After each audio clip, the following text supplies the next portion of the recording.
Well, I guess we can begin with this afternoon session. Welcome, everybody. I'm very happy to see you in such a number, even today after lunch. I'm Simona Caselli. I'm the Regional Minister for Agriculture, Hunting and Fishing in Regione Emilia-Romagna. Next, I will attend the roundtable. Now, my duty is especially to introduce Giancarlo Caratti, Deputy Commissioner General for the European participation at Expo 2015 of the European Commission, to introduce our today session on the Safety and Security Forum.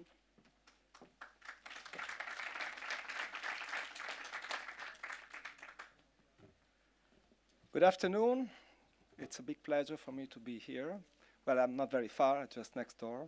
So some of you have visited our pavilion, and you will understand why it is so dear for me to be here today. We try to communicate Europe in our first floor, in our ground floor, with basically three values. One is Europe, one is use, and the third is science. Why this? Because we have taken very seriously the theme of Expo, which is Feeding the Planet, Energy for Life. And we understood that without science, without research, it would not be possible to solve the problem of global hunger and provide sustainable food for the planet. I think we already discussed today there are many problems in the availability of resources, in the negative impact of climate change, on the land grabbing, which call for research and innovation. And that's why we also see the initiative of today on science and research and innovation, very useful contribution from the Regione Emilia-Romagna to the theme of Expo. Probably is one of the most important of all the initiatives that have taken place in Expo. As far as the European Union is concerned, together with the European Parliament, we set up a couple of years ago a steering committee which is composed of 11 scientists from all over Europe, chaired by Professor Franz Fischer, who was a previous commissioner for agriculture, is one of our European guru for agriculture. And they have produced already a reference paper before the Expo, which have been submitted to public consultation. We received like 300 contributions, and we held something like 200, we are holding 200 events on the different aspects, science and technology, in the area of food, environment, and sustainability. And we are preparing a document which will be our contribution, our main legacy of the European Union to Expo 2015, which will be presented at the Expo dell'Idee, where we will discuss also with other stakeholders the Carta di Milano, and also we will be handed to the United Nations. But this is a process which needs continuation, because research always goes ahead. Therefore, the initiative from creating a permanent forum where we also can contribute, I think is a very good one, and it really matches very well also what are the objectives of our participation. So not just give a legacy with the document, but to give a legacy with the process. More important, I think that what we are probably lacking in Brussels is that sometimes we lack the links with the territory. So just discussing about research among experts is not a solution. So we need really to take advantage of the experience of regions like Emilia-Romagna, which have excellence in industry, in agriculture, so they can really express in the research plan what are the real needs of research, not just in a blue sky discussion. So as far as the European Union, we encourage very much the discussion that are taking place today. We encourage also the creation of an international panel that will come out. As we think that there are two main conclusions which are coming out from our discussion, and the two most important elements that we believe, as far as the steering committee is concerned, that will be also the bottom line of our research, is that we need to create a governance system of agriculture in the world to, in particular, stabilize price, which are the main issue for security. And the second also that we need to foster transfer of technology, because there's so many technology which are very efficient, but they are not transferred where they are needed. So these two elements for us are the top priority in terms of what has to be done now. But of course, the discussion should also encompass long-term activity. Therefore, this is the main message the European Union Pavilion wishes to pass to this conference. And now I would like to call the next speaker, who is Samuel Godefroy, Professor, Food Risk Analysis and Regulation System from Faculty of Agriculture and Food Science, University of Laval, Quebec. But he speaks very well French with no Canadian accent, which is very good. But he will speak in English anyhow. Thanks a lot.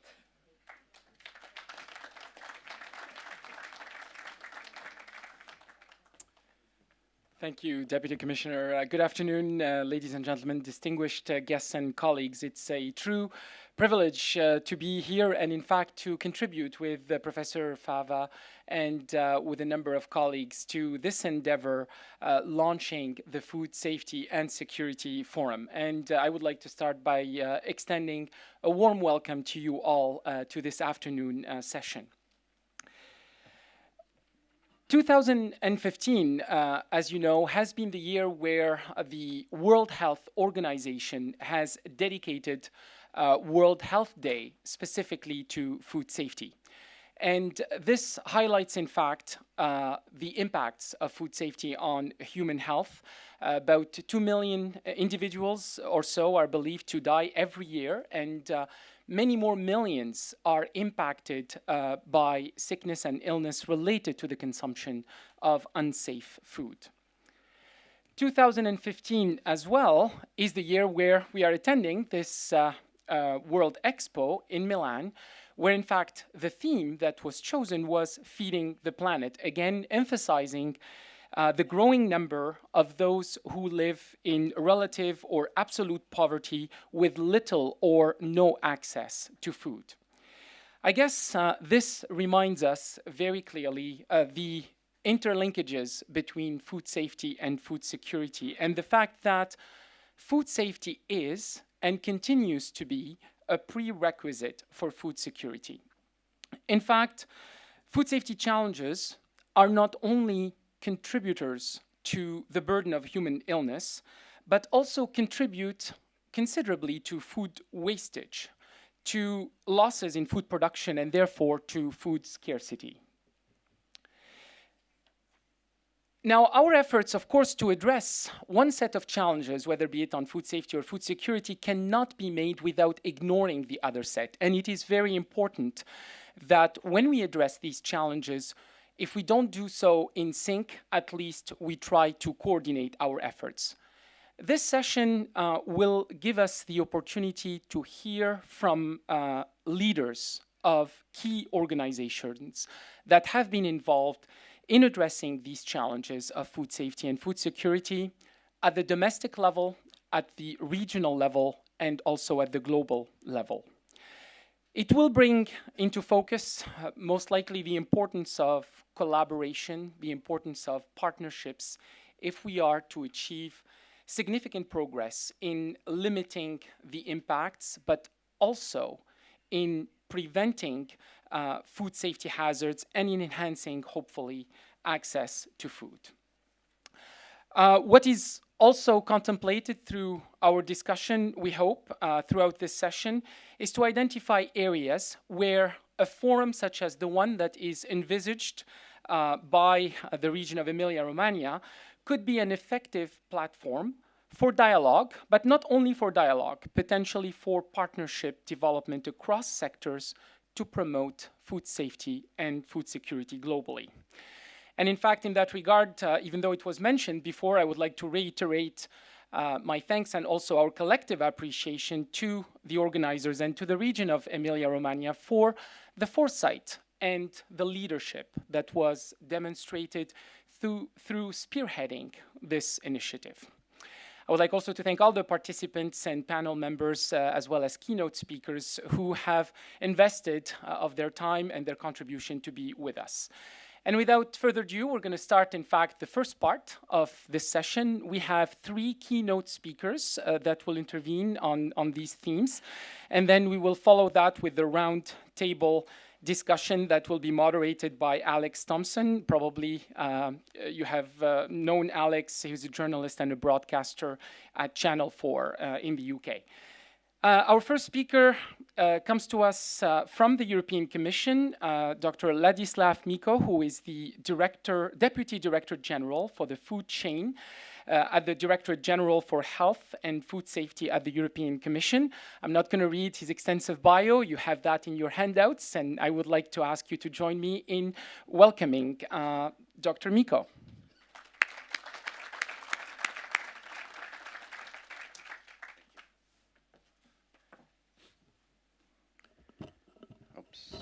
Good afternoon, first of all, and I will start with apologies for my voice. As you can hear, I've got some of viral infection, but I will do my best that you can understand me. The question which I have is if I could have my presentation on the screen. Yes, great. So let me start with thanking the organizers for giving me the opportunity to present here the efforts which we started in our DG, which is responsible for the food safety. And you would be not surprised that I will focus on the first part of what is in the name of the forum, which is the food safety, which is usually seen as integral and automatic part of the food security. But I made an effort and looked on many, many studies about the food security, and the food safety is always mentioned almost on the first page. Said this is a part, unavoidable and absolutely must part of the food security, and this is the first and last moment when the food security is discussed in similar studies. So we wanted to have a look on the food safety in particular, and I will refer to a study which we started in the European Commission, and I am not going to refer about our very broad system which already exists, because I think this will be something what you already know. As you know, the objective of the European policy is provision of safe, nutritious and high quality and affordable food. And I have to say that when we speak about the food safety, we have a very clear evidence that food was never so safe as it is today. We have in Europe single market, we have harmonized approach, we have shared legislative framework, but there are several trends which we cannot forget about. First of all, okay, we have more and more information coming from the science. There is a pressure for lower limits. We have stronger control, we have more technology, we have something what is happening inevitably with the big markets and with economy of scale, which is more unification, and maybe in some cases also abandoning of older approaches or practices which have been delivering, let's say, on the local or regional scale. So we have probably a trend of less variability in agri-food chain and in agri-food processing. Now, this is just illustration of the area of the food chain as we use in our work in DG Santé, in the food safety part. And these are the individual elements. You see it is extremely complex. And just to show you where we regulate in the Europe, you don't have the names of individual norms, but you see there is enormous array of the legal norms which basically regulate over the whole food chain in terms of reaching the proper food safety, and which are delivering.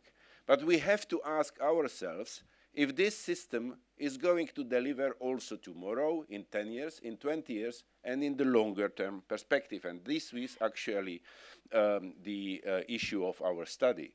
Now, when we speak about the food safety and food security, as I said today, it is completely overlapping. So when we speak about the volume of the food, we also speak about the whole volume to be in the same way and at the same time sufficiently safe. Now, we have plenty of challenges which are influencing the system. First of all, you have, let's say, if you wish, environmental ones like climate change, like issue of resources, availability of water, quality of soil, availability of the mineral fertilizer, also issue of the energy. And then we have the societal inputs. As you can see, there are many and very various. One is missing, but it will come very soon, and this is also demography, especially when we speak about the food security. Now, what could happen is that in the future, we will be able to make more food, so the volume will grow, but the risk is that the food safety will stay as it was. So we will have a certain part of the food which will be produced on top of what we produce now, but we will potentially not be able to guarantee the same safety as before. And this is what we need to address in our policies and in our regulation, because if you just extend the existing trends, it is a big risk. I will use the example which most of you will know very well. It's example of the phosphates as fertilizers. The phosphates reserves are going to end in several decades, 6, 7, 8, maybe then. And then we only have phosphates which are quite dirty, with uranium, with arsenic, and similar stuff. And we will have to decide if we are going not to use phosphates, that would mean lower yields, or we are going to clean them, it will mean much higher cost, which means higher cost of the food, or we will have to respect higher limits of the pollutants in our food. None of the three options is a good one, and we need a solution anyway. So that's why we have to think about these problems. Some of the emerging challenges which we are addressing already is obviously antimicrobial resistance. I'm not going into detail, but it is a top priority of the European Commission already now, also with the new Commission, or the issues of being able to react on the crisis. I think we can proudly say that the European system has delivered an excellent response to the crisis. We have been always very good crisis managers. Nevertheless, new crises are to come, and are coming already, with globalization, with climate change, with more trade. We have a nice example here in Italy, Xylella, we have pinewood nematode in Portugal, etc. So in the plant area, it's particularly visible that we have a new etap, new era of the crisis solution, and we need to be prepared for that. And this is just two examples of the problems which are coming. Now, we put ourselves the question, are we sure that what we do and the direction in which our regulatory framework is evolving is the right one in terms of sustainability in the longer term future? So will it deliver in 30, 40 years in the future?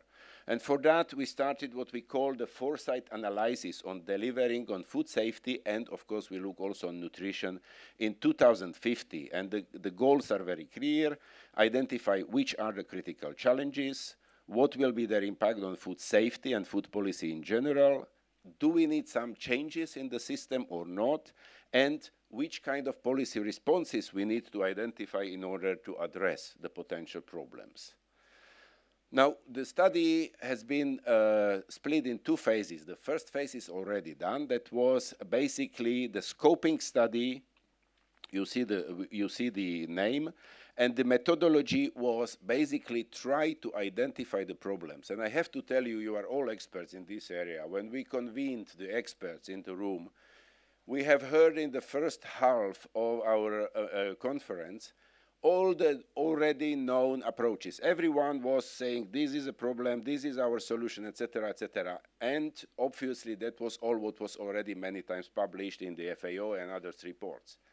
We had to struggle to tell this is very valuable, but it's not sufficient. We need more. We need additional information. Think about the safety. Think about the things not which we want to get, but which we could get as a problem and we have to address.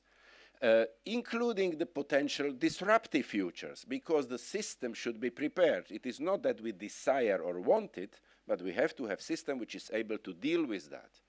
And then we identified the major drivers and something what we call pre-scenarios, because at the beginning it was very difficult to make a complex scenarios with many drivers. So we, along each driver, we created one pre-scenario, and we tested the plausibility of such scenario until 2050. You see the address, you will get the presentation where all the details are available.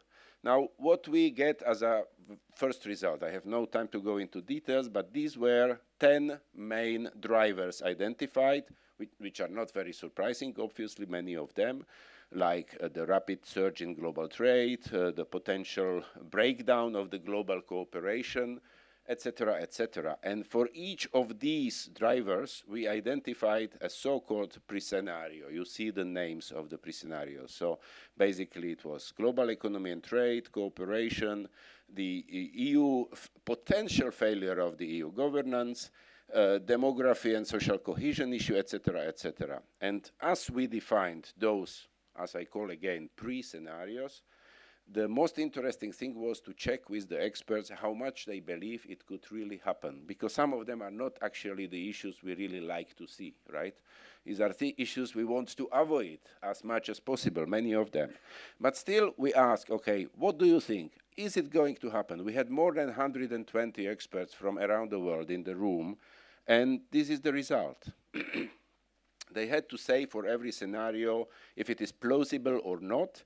And because 0 was not used and 1 was not plausible and 5 was completely plausible, the green area is about the area of 50 to 50 chance that the particular scenario is going to happen.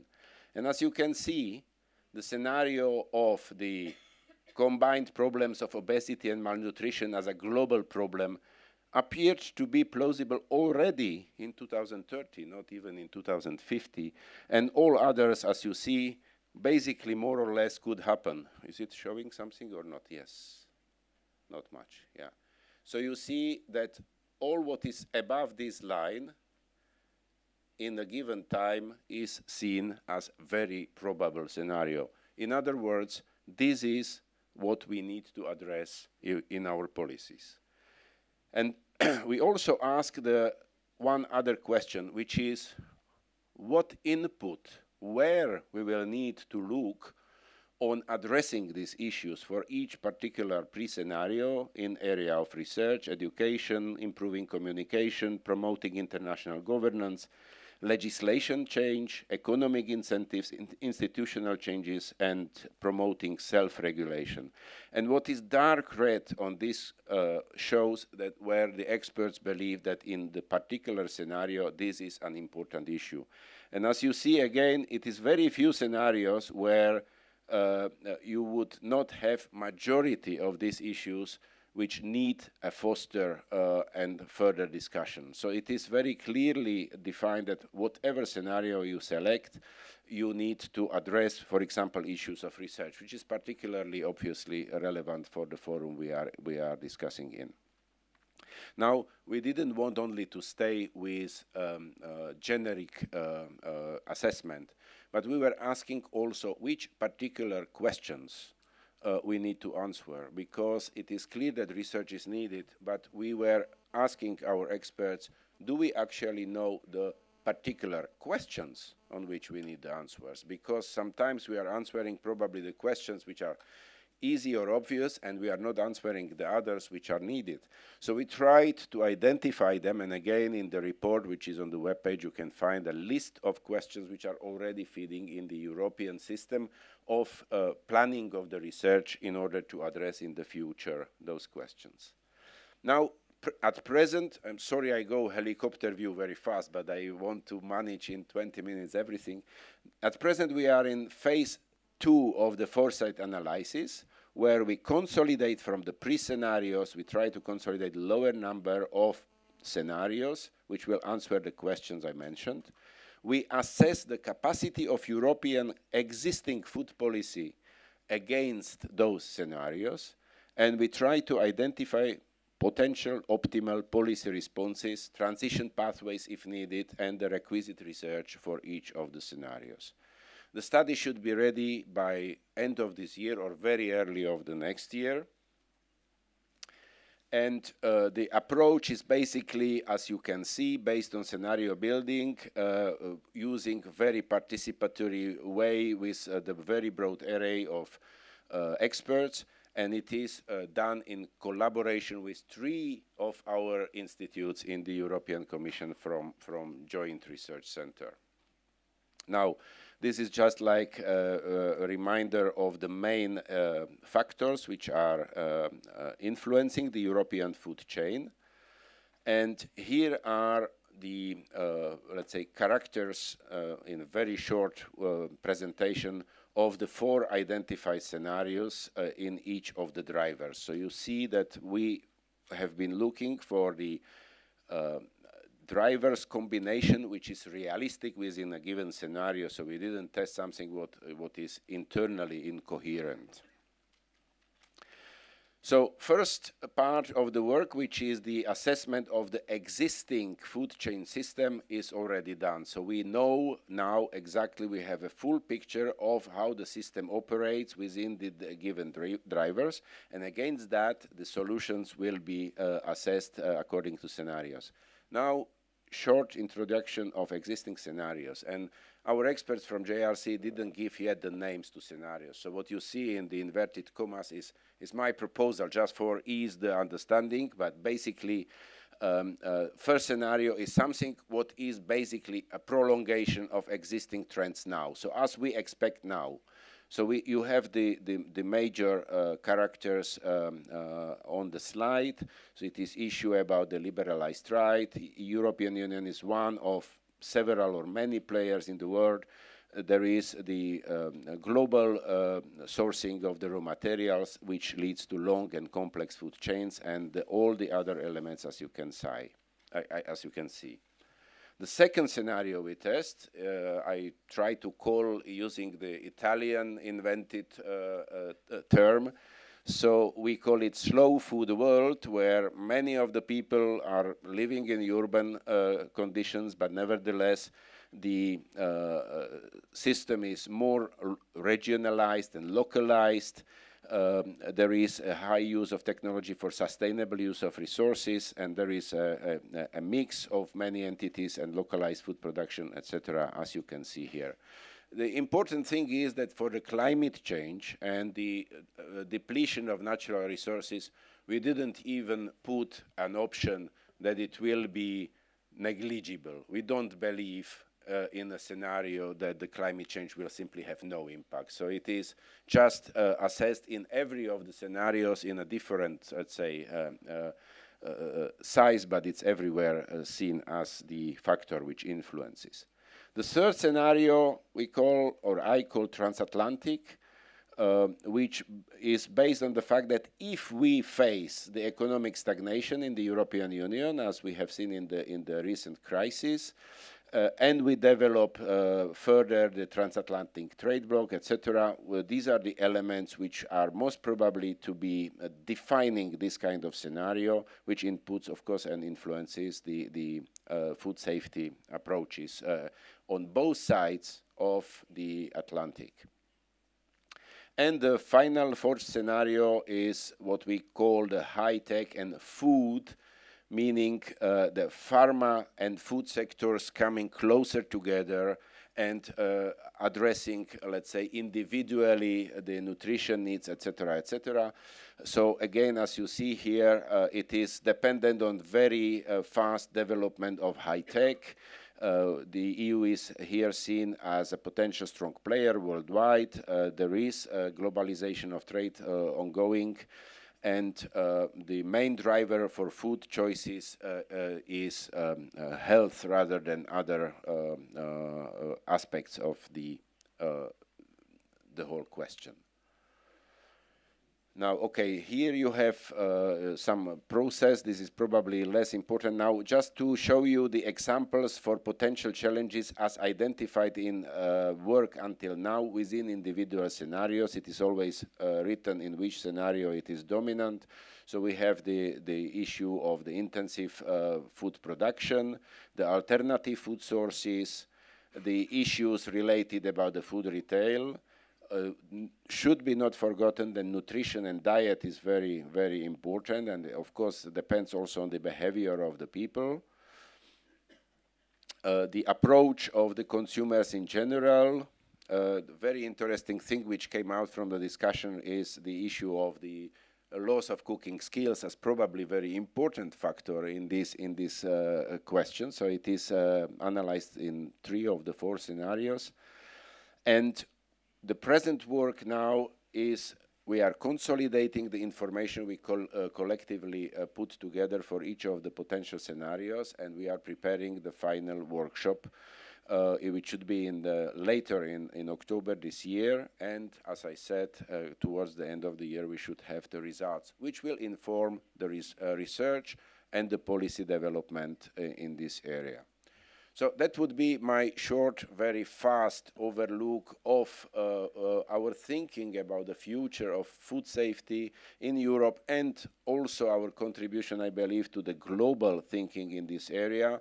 And I just want to invite everyone who is interested or who has totally different views or want to contribute to this study to let us know. We are very open. This is very interactive and very open project, and we believe that it should be contributing much more broadly than only for the needs which I defined in the beginning, which is the European approach, European policy development, and actually finally securing that with increased volume of food which we are going to produce by 2050, the food is also as safe as today, if possible. Thank you very much for your attention.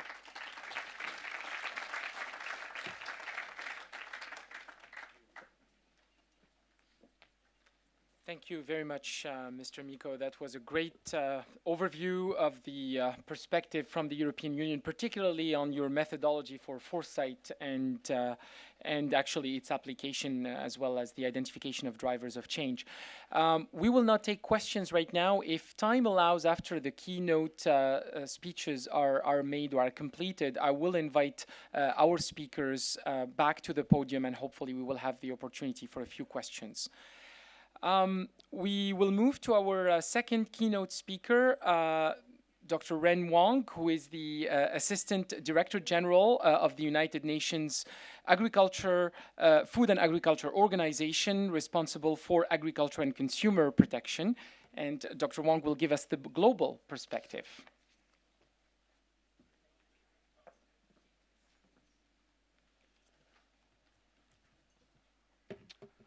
Thank you very much, Professor Galfroy.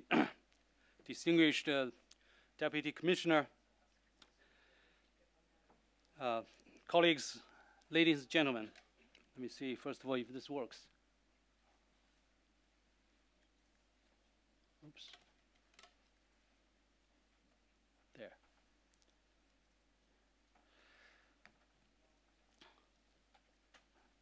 It is really a great pleasure on behalf of FAO to be here to make this, as we call, a global call to action. And each and every human being depends on access to safe food in order to live. In the morning, we heard speeches addressing ways to achieve food security in the context of the new Sustainable Development Goals, which will be launched in New York very soon. And we all agree that there can be no food security without food safety.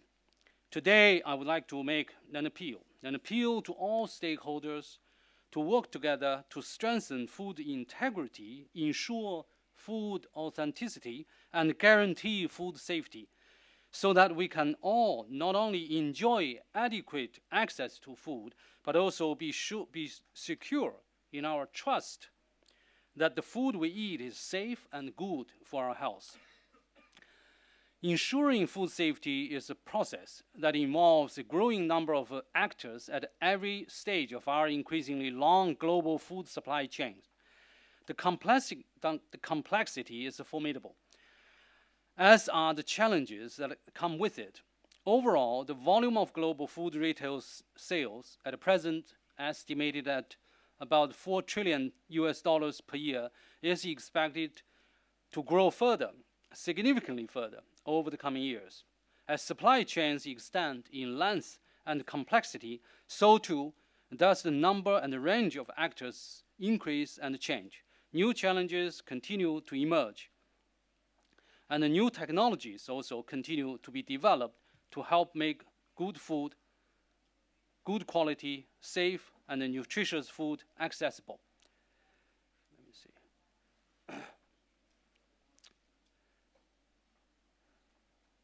And that picture just to show, as I was saying, how complex our food systems can be today. And this is a moment of great potential also, especially through forums like this one. Because the growing global population is increasingly concentrated in urban areas, and bringing together drivers, actors to discuss and exchange ideas at forum like this one, and there's a great scope to collaborate and build constructive partnerships to address the challenges we see on the horizon. The kind of innovation and research that we have been discussing here today clearly hold crucial potential for meeting the future needs of the world. Nonetheless, the core tasks of our job when it comes to ensuring food safety will always involve several fundamental questions. And the responses to those questions require rigorous science-based regulatory policies and robust implementation mechanisms at the national and the international levels alike. At the discussion paper, as many of us, or I hope all of us, have read, that this discussion paper also raised a research agenda or questions for us to address. And here, let me just emphasize a few. Like, how can we ensure that everyone has access to safe, high-quality food? How can we build consumers' trust in food? And how can we improve understanding among consumers of their crucial role in ensuring food safety? And how can we better respond as a community of diverse actors to the challenges emerging from challenging global food supply chains? And we need to have a global consensus on the fact that the food supply chain is not a business like any other. It is not the place to make a quick buck and move on. The food supply chain is a place for responsibility, commitment, and trust. We need to make sure that all consumers can have trust in the availability and the integrity of the food, trust in our food, and by extension, trust in our food supply chain is indispensable for individuals and integral for sustaining strong societies. The desire, indeed, the need to be secure in the knowledge that we can nourish our families safely and manage our dietary needs and restrictions reliably are universal. We all share these fundamental needs. For this trust to be established and maintained, we need to be sure that the food we eat and serve our families is indeed what it purports it to be. We need to have a confidence in the integrity of our food. To establish and maintain the trust in food, we need standards, of course, guidance, and other scientific information to support national governments in formulating appropriate protective policies for food safety. In our age of greater globalization in the food trade, of ever longer food supply chains, it is essential that we be able to count on the similarity global food standard that we are up to the task. Harnessing the insights of science to ensure proper and safe stewardship of our food is a task that begins and in some senses also ends at home. Robust science-based standards must be set and implemented at the national level and understood and applied in every household. In the meantime, it is important to appreciate that different countries have vastly different contexts and resources. While national governments have the primary responsibility to protect the consumers by ensuring food safety, and the greatest practical potential to take policy actions that have an impact on the plates of their citizens, the international community has a major role to play also. Well, as we kind of illustrated that as here, a national sort of food safety regulatory structure, given also the globalized nature of the food trade, the food standards we rely on at the global level require global legitimacy. It is essential that they are developed and adopted by a recognized international body that works based on science and upholds the core value of transparency, inclusiveness, consensus building, and collaboration. And this is what we call the Codex Alimentarius Commission all about.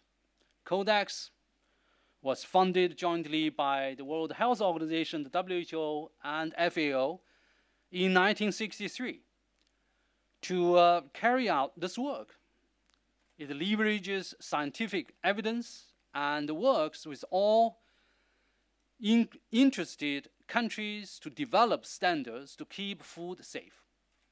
Supported by sound and objective scientific advice provided by expert bodies in FAO and WHO, Codex works in an inclusive and collaborative manner to develop robust international standards. However, not all countries have the same capacity to implement the Codex standards, let's say. The national and the local production systems differ as widely as the foods eaten around the world. And the architectural wonders on display here at Expo Milano, for instance, developing countries in particular need support in applying risk-based food safety management.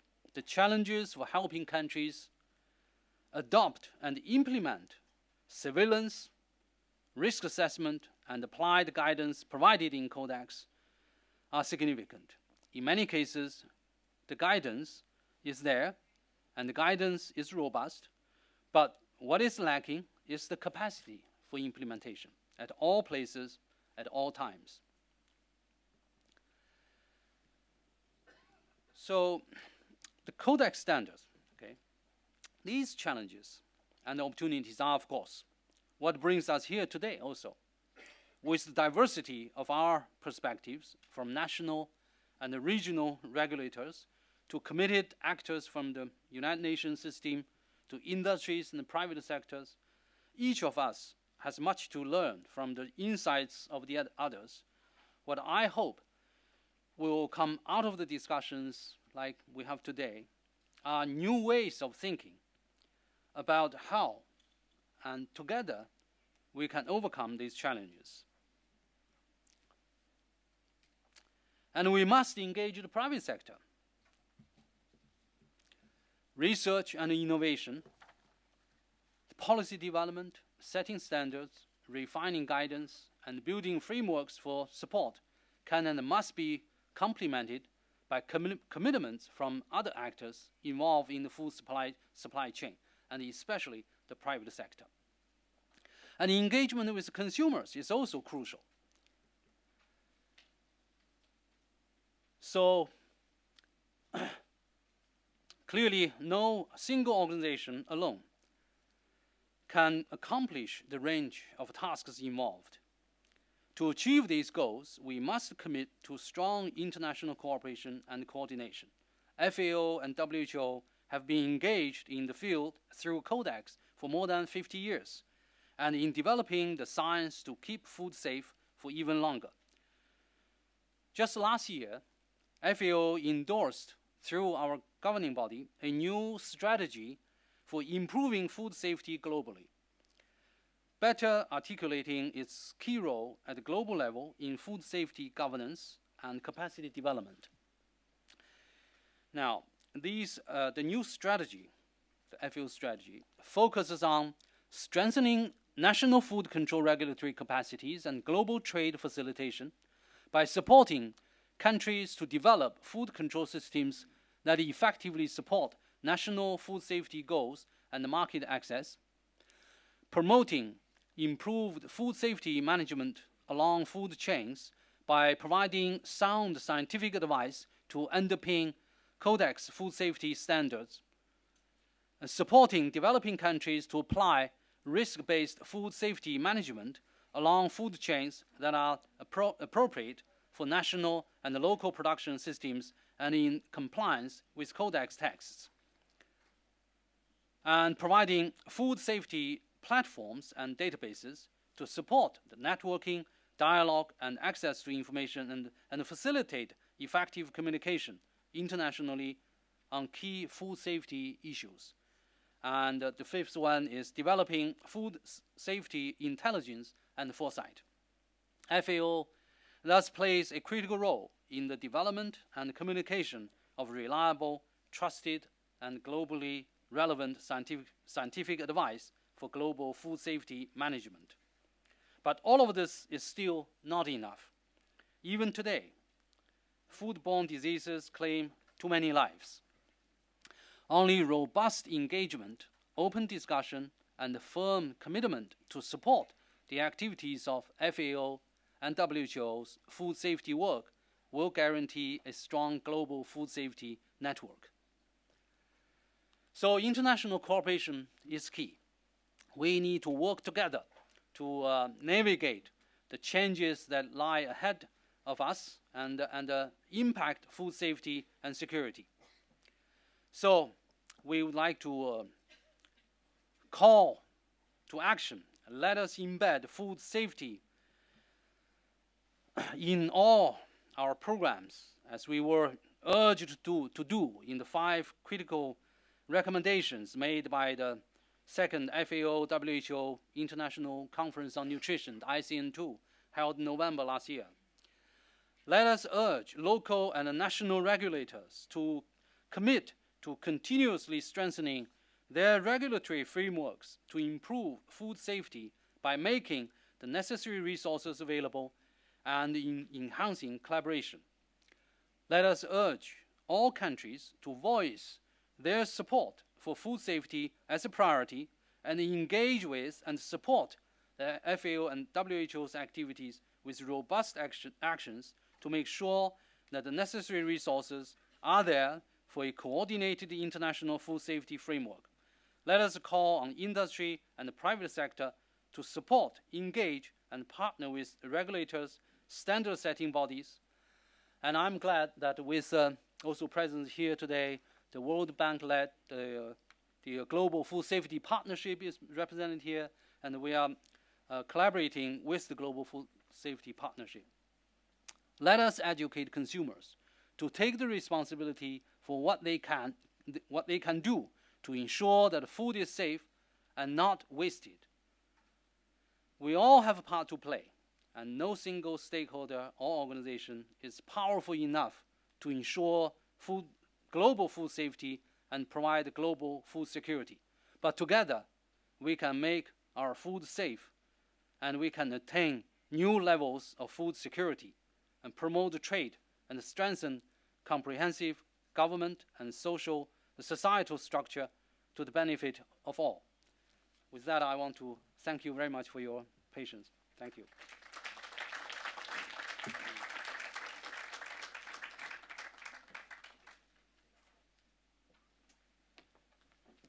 Thank you, Dr. Wang. Thank you for sharing your strategic direction and investments in food safety, and also for sharing your call for action. I'm sure that your call will find quite a bit of echo throughout the discussions that will happen today and tomorrow, and we will see how this forum could potentially contribute to implementing some of those initiatives that you are calling for. Our last keynote speaker, but not least, comes to us from the U.S. Food and Drug Administration. Mr. Michael Taylor is the Deputy Commissioner for Foods and Veterinary Medicine at the U.S. Food and Drug Administration, and will give us an overview of a path forward for the U.S. Food Safety Modernization Act and the importance of partnerships.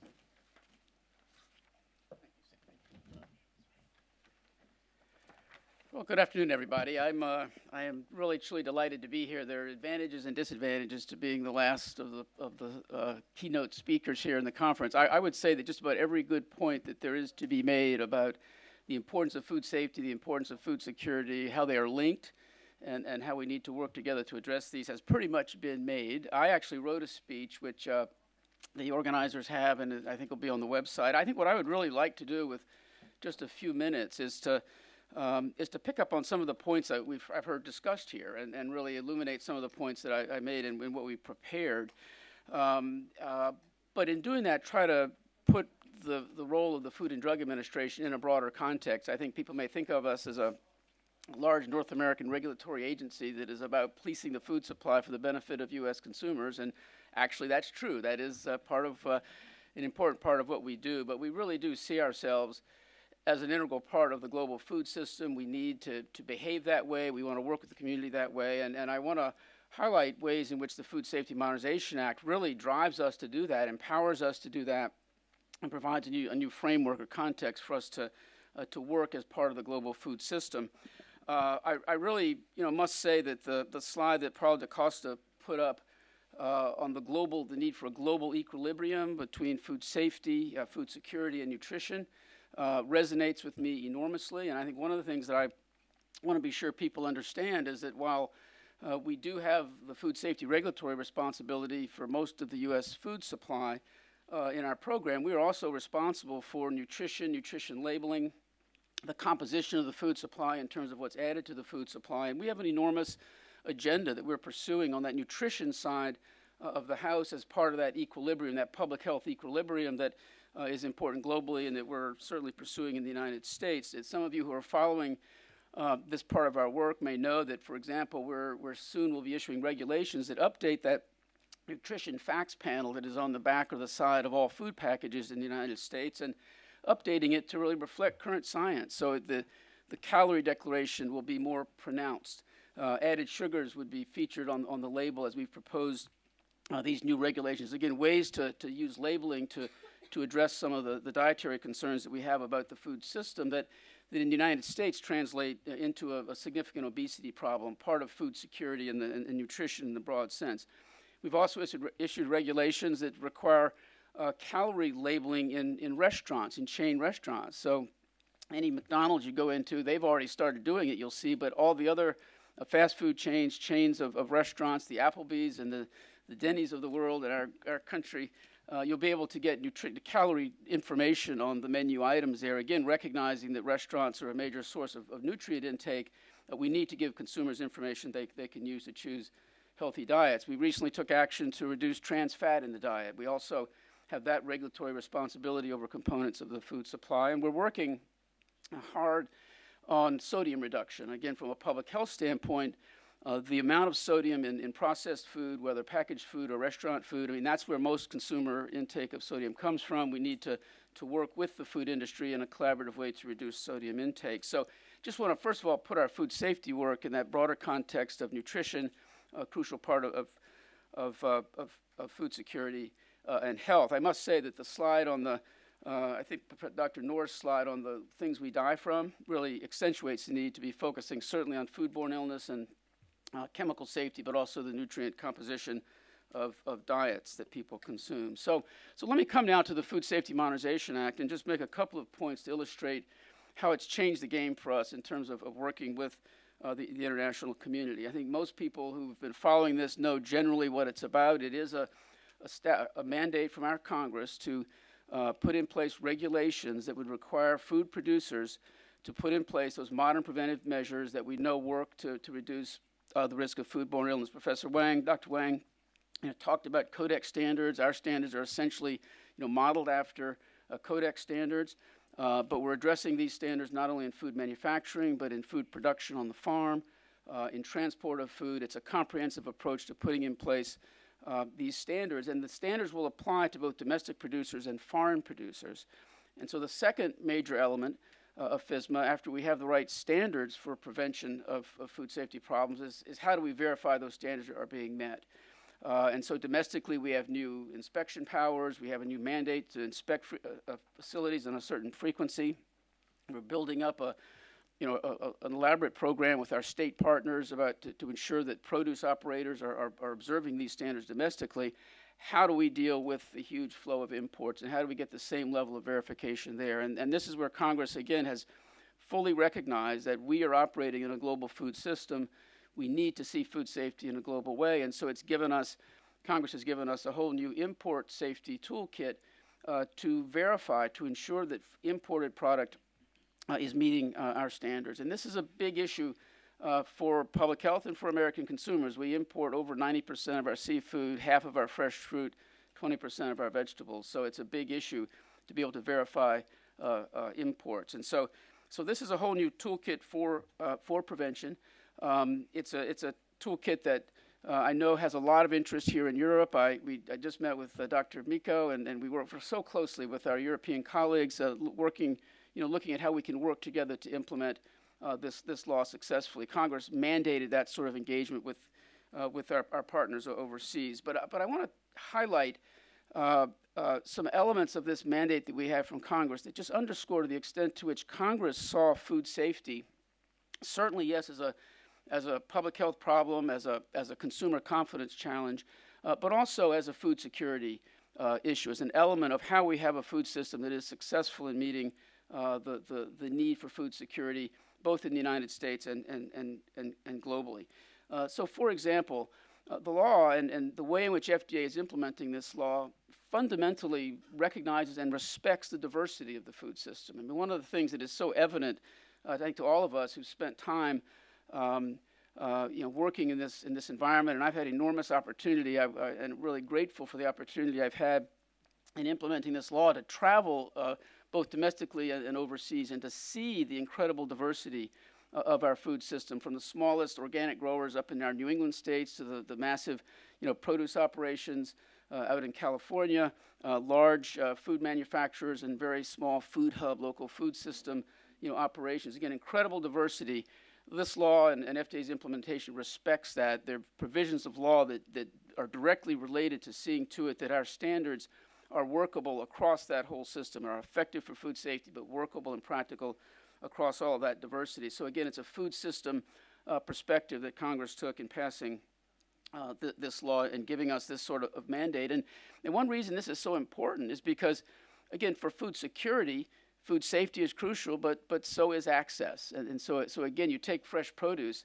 Again, we want people to be consuming more fresh produce. We want people to have access to fresh produce not only all year round, but from diverse sources domestically, in season, whether it's the local farmers market or the supermarket. And so again, we need to implement this law in a way that respects that diversity and that ensures access to food in our to our consumers. Because again, our food security problem is more about obesity and overnutrition, but we still have hunger and we still have undernutrition, and we want people to eat more fruits and vegetables to deal with the chronic disease issues that were highlighted earlier. So again, that I think it's important for the community, and certainly from an FDA standpoint, we take very seriously this charge to think of this law in a broader food security context.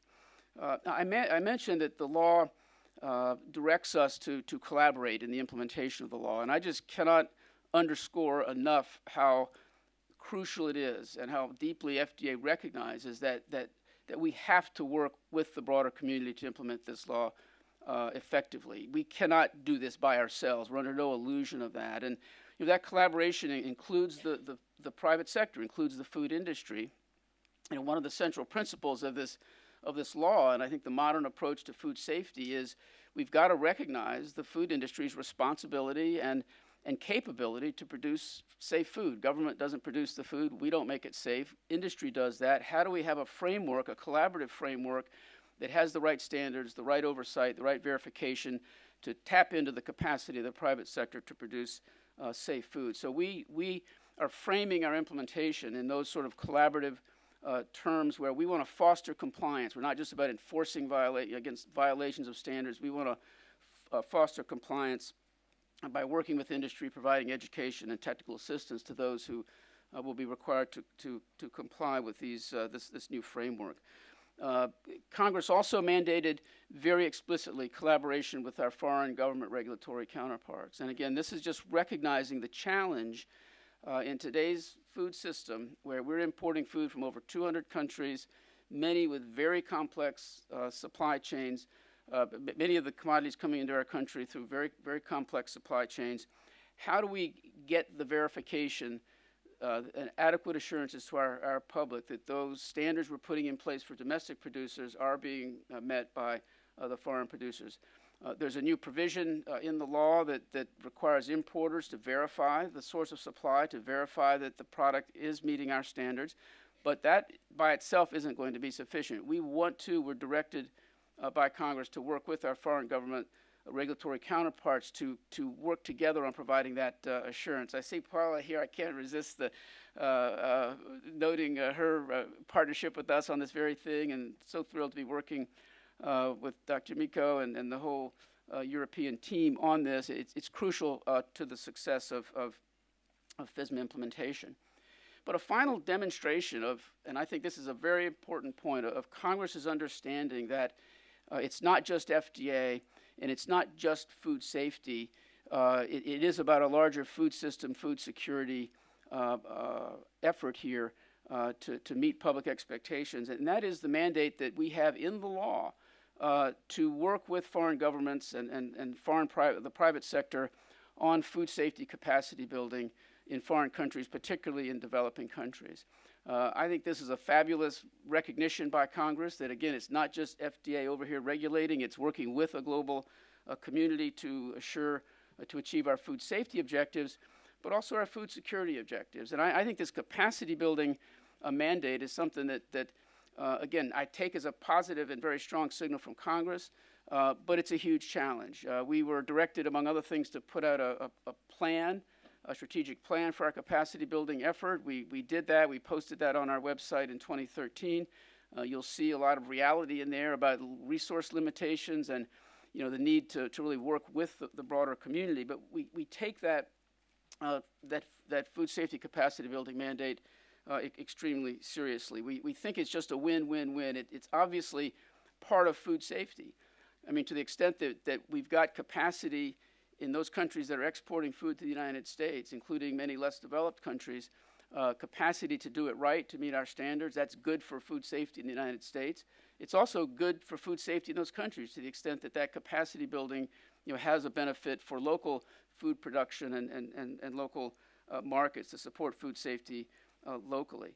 But also, I think, again, if anything is evident from the discussion today, and I think the whole spirit of this conference, that sort of investment in capacity building for food safety, that strengthening of food safety and confidence in food safety is also a key to trade and development, and which in turn are essential for food security. Because to the extent that we're going to move in developing countries beyond subsistence agriculture to an agriculture that takes account of markets, the exchange that produces wealth, that produces income, to the extent that's going to happen, there's going to have to be a foundation of food safety. And I think that's something that I think we all recognize conceptually. I think the observation we just heard that I think Dr. Miko mentioned that food safety gets mentioned in food security reports in the opening sections and then isn't discussed much later. That's an unfortunate fact of life. But I think we all know that if we're going to have markets that take advantage of agricultural productive capability to foster food security, to foster income growth and reduce poverty, we're going to have to invest more in food safety capacity building in these countries. And I think what I would really like to do is sort of leave you with the question, and maybe this is something that this forum can be working on going forward, is how do we mobilize the resources for this? I think for all of us in this doing this, and I think Dr. Wang can certainly testify to this, I'm sure, that there's always less resource than we need really to address these issues. How do we mobilize resources? How do we make the case that it is, yes, about public health and food safety, but it's also about food security, and it's also about trade and development and poverty reduction. I think the lodging at the World Bank of the Global Food Safety Partnership, Sammy playing a great role there, lodging of that enterprise at the World Bank is a signal that there's awareness that there is a link between food safety and development. We need to mobilize the resources. The framework is there. We need to mobilize the resources to make that a success. So if you take anything away from my few minutes here, I just hope you'll see FDA as a partner, not only in food safety globally, but also in food security and the capacity building that can be just a win-win-win across the food system. And we look forward to working with all of you. Thank you.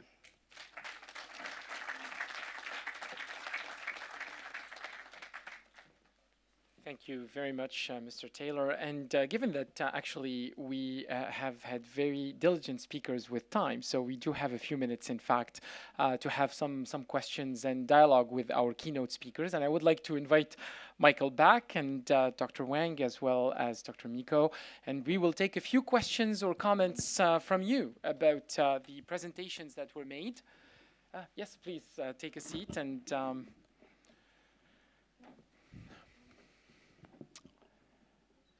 Okay. Any questions or comments on the basis of what you have heard?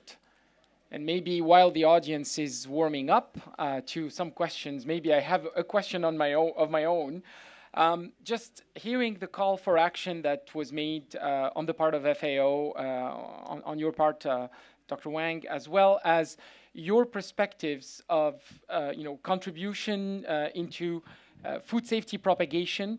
I would like, in fact, to ask, both sides, essentially, Dr. Wang, how is FAO moving towards potentially the implementation of the strategy, but also towards mobilizing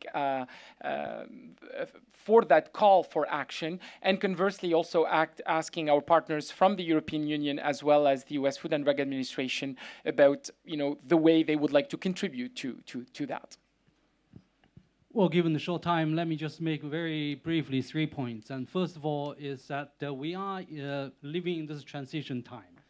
And as we know, by this weekend, there will be launching the SDG, the Sustainable Development Goals. And the SDG number 2, and particularly also SDG number 13.2, also point to very relevant tasks of food security and food safety.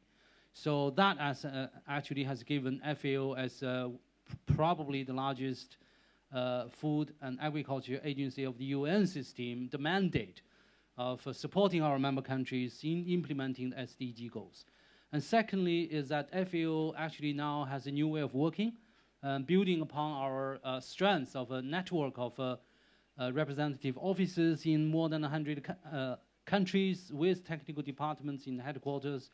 So we actually, from that point, we have an office of food safety, and also we are hosting the Secretariat of Codex. So by that mechanism, we are very well placed through that network. And the third point is that we are really committed to working with our partners, not only, as I mentioned repeatedly, with the WHO, but also the World Organization of Animal Health, the OIE, particularly, and as FDAs and other universities, academia, private sector. So partnership is the point that we want to emphasize. Thank you. Thank you, Ren. Dr. Miko, if you can comment on that. And Mike has already alluded to some elements of capacity building. He can complete subsequently, but please. First of all, I want to say actually that I'm extremely happy what I heard today in the other speeches and also from the forum and from the audience. I think the name of the conference and the forum is one of the few where the food safety and food security come together in the title, which reflects what I was trying to say and which was confirmed, I'm very happy, by FAO as an important problem. Namely, food security is the problem number 1. We need to have enough. Second, food safety is integral part of it, but it's not automatic part of it. And we need to work for it all together. And I think the capacity building is one thing, but it starts with the very understanding everywhere that this is not automatically delivered. And from that, we will then be able to build the capacity, I'm absolutely sure. And I believe we already started in Europe, and we have a very good exchange with colleagues from US as well. Mike. Thank you. Okay.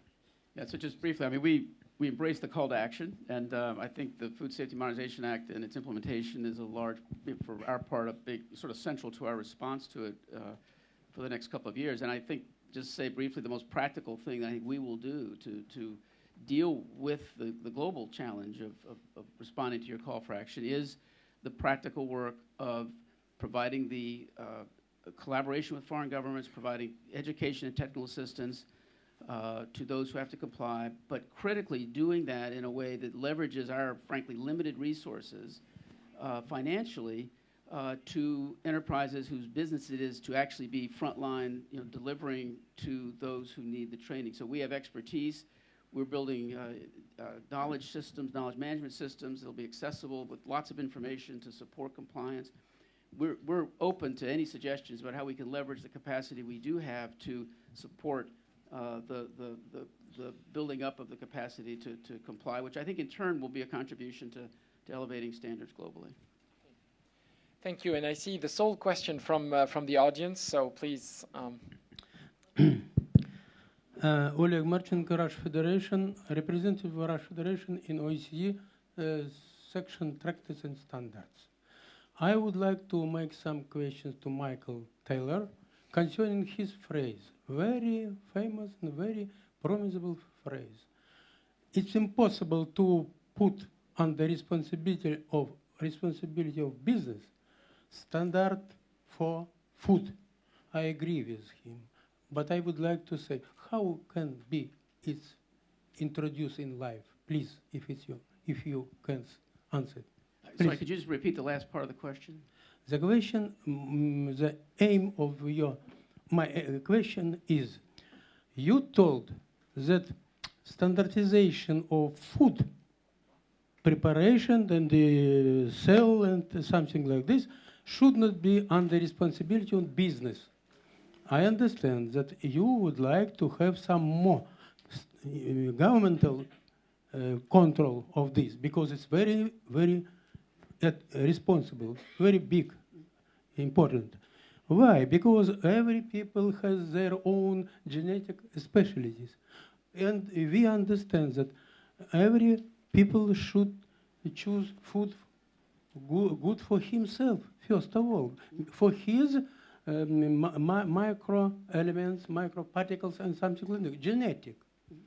And it means that we should pay to this very, very high control for system who prepare and spread food. Trade people, also private trade people. It's necessary to have control. You say good, but how it will be done? What is your opinion? How it will be done? Yeah, so Thank you. Thank you for the question. I mean, I think, again, what our new Food Safety Modernization Act does is establish enforceable public standards for how companies can proceed to produce safe food, not specifying what each company does in their operation, but saying within your operation, do those things that we know work, and then giving FDA much stronger tools for holding those companies accountable for doing the right thing. And then that's one of the features of this law that's very important to its credibility and effectiveness. We have tools now to act administratively rather than the time-consuming court processes. We can act administratively to stop product from going into commerce, to stop firms from operating, to protect food safety. So it's that oversight and accountability. But again, this has got to be based on a foundation of industry having standards that require them to do the right thing, to verify within their systems, and then give us powers to oversee that and be sure the right thing is happening. That's how it will happen, and it's not easy. I think the implementation challenge is much harder than the challenge we've been going through to develop all our new regulations, which we're starting to issue in final now. It's this next several years of implementation, which we cannot do successfully by ourselves. That's my central point. We have to work to really succeed. We have to work with Europe. We have to work with other regulatory counterparts to do this well. And we have to support those in industry, most of whom want to do the right thing, support them in knowing what that is and getting to the right Okay. So, sorry, actually. The key sentence should be under intergovernmental control. You agree? Intergovernmental, because export food, import food, very... And I think that point was definitely reiterated by both, in fact, Dr. Wang and Mr. Taylor. So I would like to ask you to join me in thanking our keynote speakers for their contributions. Thank you for a great opening to this dialogue on food safety and security. Thank you very much. And with that, I'm going to hand the podium and the microphone to Alex Thompson, who is a news anchor, a known broadcaster, who is going to be moderating the next roundtable on food safety and security, promoting food safety and security globally through enhanced multi-sectoral collaboration. Alex, please. Thank you very much, everyone.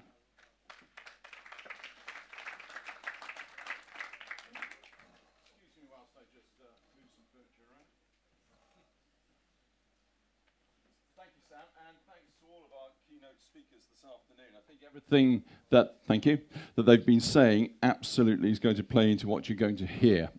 Feel free to come and go to the loo, the bathroom, the toilet. I know this is a marathon session. It's 4.5 years you've got to sit and listen to us this afternoon, so we won't be in the least bit offended. Yes, I think as was just pointed out, this next section is called Promoting Food Safety and Security Globally Through Enhanced Multi-Sectoral Collaboration. I know we've got simultaneous translations, but that doesn't mean much to me in English. So I think the next section is, it's great, we've made some great progress, food is probably safer and is being delivered around this little planet of ours in ways which we couldn't have dreamt were possible, but it's also one hell of a mess. And as we all know, blah-de-blah-de-blah, X-zillion people haven't got enough food or enough decent food, and X-zillion people are too fat and they're all going to hospital because of obesity and diabetes and la-la-la-la-la. You all know about that, so we've got an hour to sort it out. Should be easy. What are we going to do tomorrow? I think what I'll do, first of all, if I can get our esteemed guests up on the stage, that always takes a long time. So please come on up, all of you. You can sit wherever you want. We're not proud. Sit wherever's comfortable. I'm going to sit on the end so I can actually see you all. And I'll do some introductions. I'm hoping we'll have as much time as possible for debate, disagreement, possibly. These events are always far too polite, in my opinion. So I'll do some introductions as we go along. So it's always very unfair for whoever has to go first. And none of them knows, and they don't know what I'm going to ask. So it's all a bit off the cuff, which is probably the best way. And we even have a microphone. So the importance, I think, that came out of the previous sessions is, above all else, collaboration between the public and private sector, between business. If we all talk in forums like this, ultimately we're talking to ourselves, and of course we are told by the doctors that's the first sign of insanity.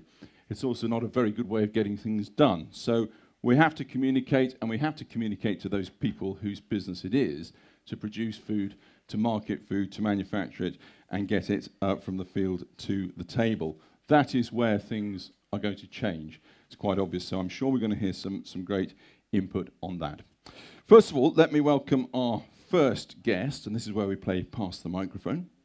She's Minister for Agriculture in this very region, of course, Emilia-Romagna, and I think she's going to outline some very startling and good initiatives which are taking place right here, how effective they are, how they're working, and perhaps how they can be more effective more widely, and even something of a blueprint for other areas around the world under a global model. So, ladies and gentlemen, first of all, Simona Caselli, Minister. The floor is yours. How are you sorting this out for the world right here? Thank you very much for being so brilliant.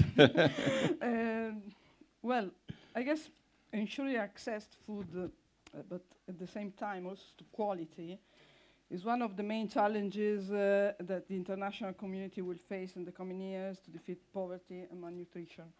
Of course, this involves some different aspects, for example, safety, as we talk today, agricultural production systems and techniques, but also a sustainable development model, which includes environmental approach, production organization, control of food chain, and research and development.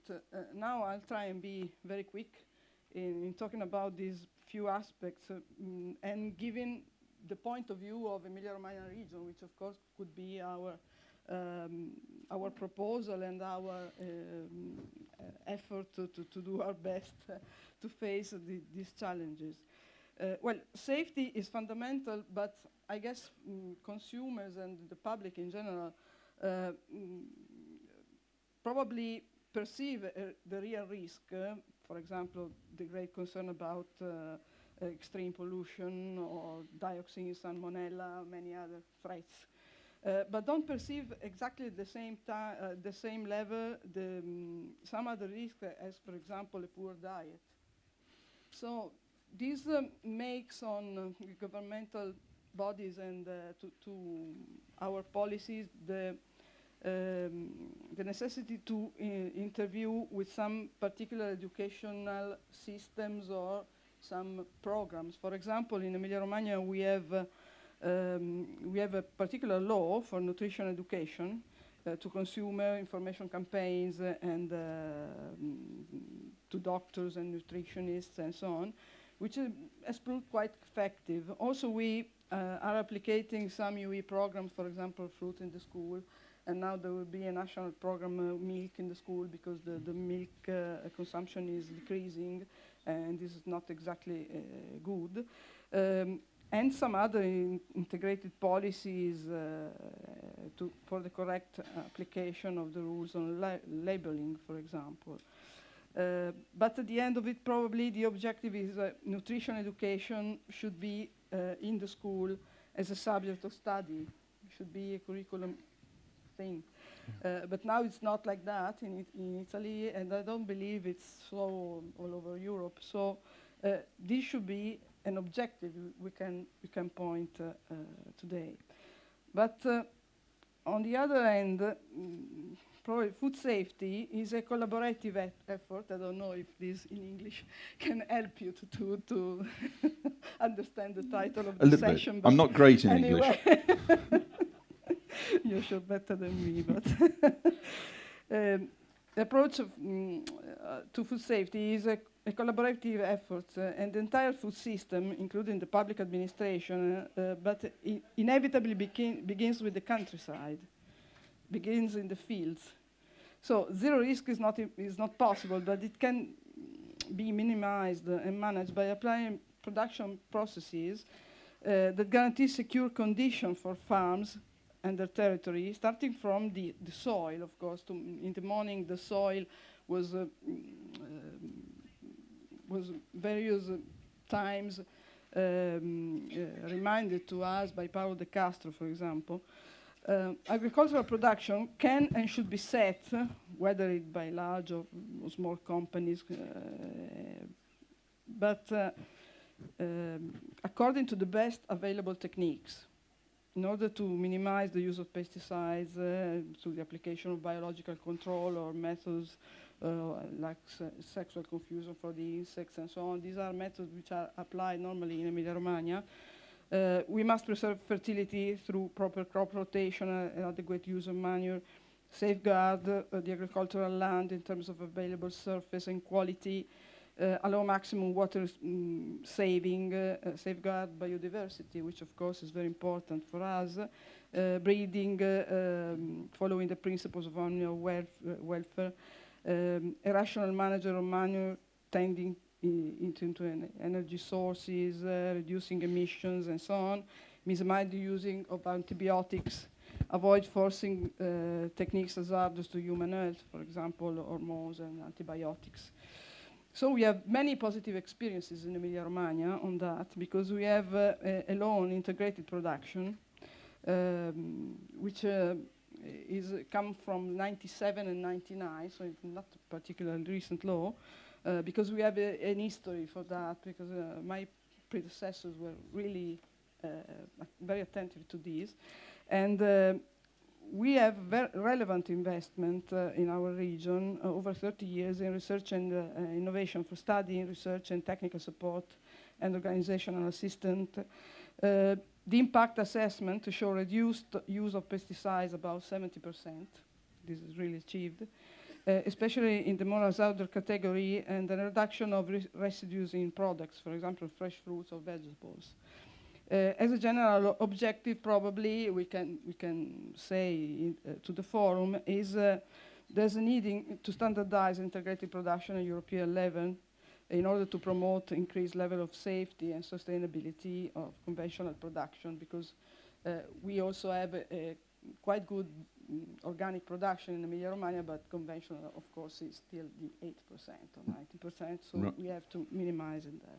Let me, something very interesting arises from what you're saying. I come from a country which, for centuries, has had a world reputation for having perhaps the worst food in the world.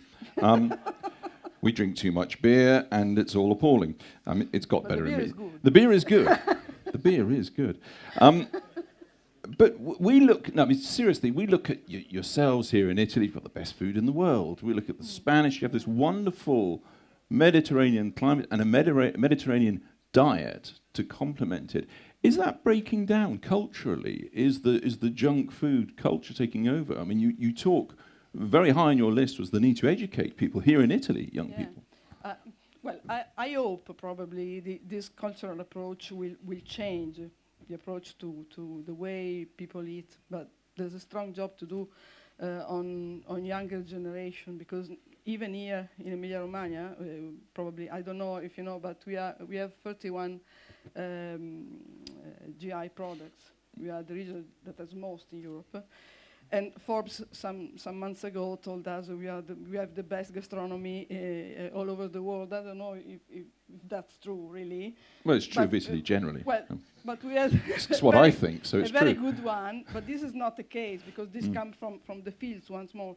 It depends on the way we have developed a chain in producing, which allowed us to produce these fantastic 31 products. Many of them are very famous, as Parmigiano Reggiano, Parma Ham, or the Modena vinegar, balsamic vinegar, or so on, which are the base of our gastronomy, which is the base of our culture towards food. Okay, I'll let you come back, but I want to move. move. Also of development of our economy. That's why. What really concerns me, and then I had to go ahead. There's the idea. The prices of food can go down infinitely. This cannot be, because otherwise agriculture would be unsustainable, and because we must consider safety as a cost. If we don't recognize this, if we don't give some awards to those which commit themselves in pursuing these complicated rules of integrated production or organic production of this supply chain and so on, probably we will miss it. Sure. And this, of course, is the danger we must avoid. Okay, well, there's an invitation to industry. I think Anne might have something to say about that. If you will, just pass the microphone one along, because you are the best panelists in the world. You've actually sat down in exactly the order that I'm coming to you. So, fantastic. Just pass it along, Minister, if you would, because a perspective there very locally. No, you've gone far enough. Yeah, you don't have to do anything. You're sitting in the right position. Let's go for a global perspective next from the WHO. Particularly, we've heard a little bit in the previous presentations this afternoon the importance of disease as it relates to food safety, and how I was quite shocked to hear the issue of food safety is often considered the ugly sister, mentioned and then not mentioned again. That surely has to change, and it has to change in terms of public-private partnerships and making them work more effectively, but globally. So very glad to have a global perspective there from the Director of the Department of Food Safety at WHO, Kazuaki Miyagishima. Kazuaki. First of all, let me thank the organizers for inviting me to this important event. And I'm particularly inspired by the title of this roundtable discussion, which refers to multi-sectoral collaboration. It's a kind of a Latin word, blah, blah, blah. But if I try to translate it into common language, it's all about building bridges over gaps.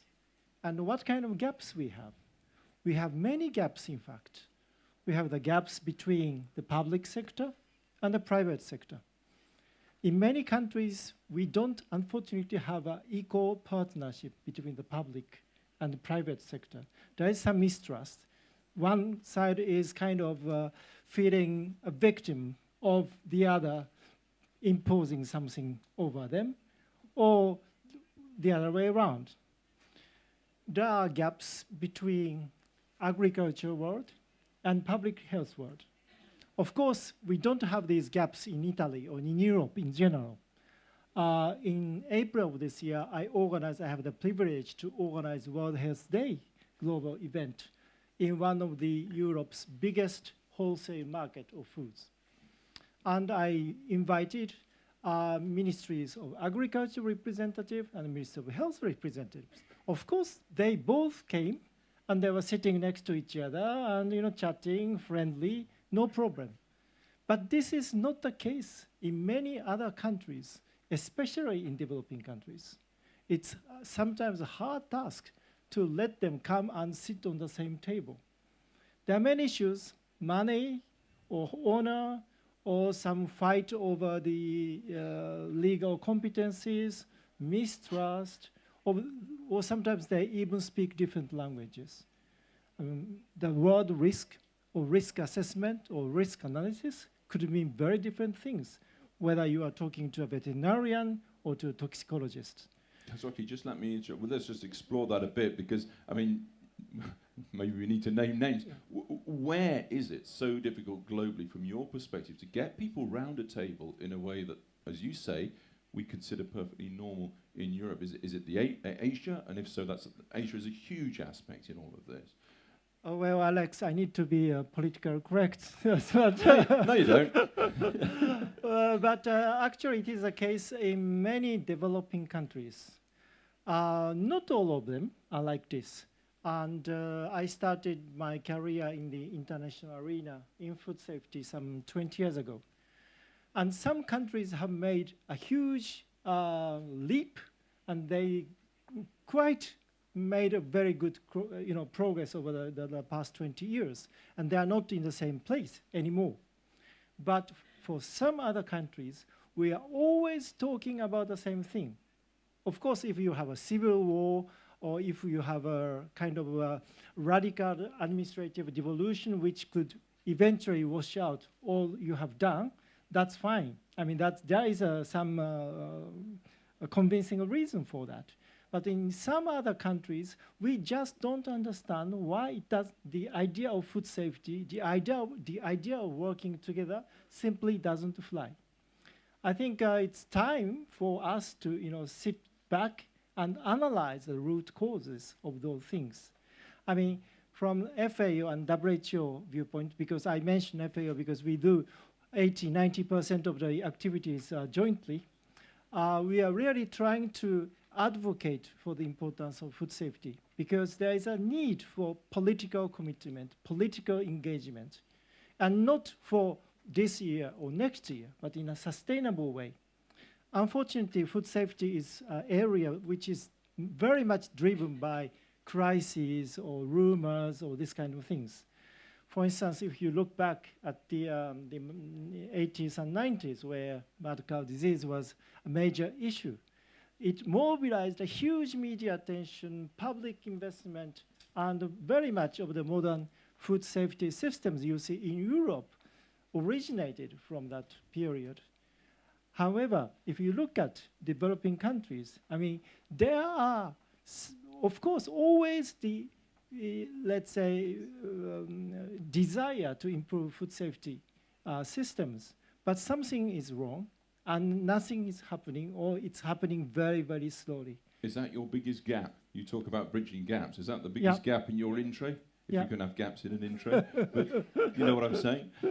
But anyway, from us, FAO and WHO, we are trying to show a good example of public health sector and the agriculture sector working together. And we are trying to offer convincing arguments to political leaders of the country. For instance, in December this year, WHO is publishing for the first time in the history detailed figures on the global burden of foodborne illnesses.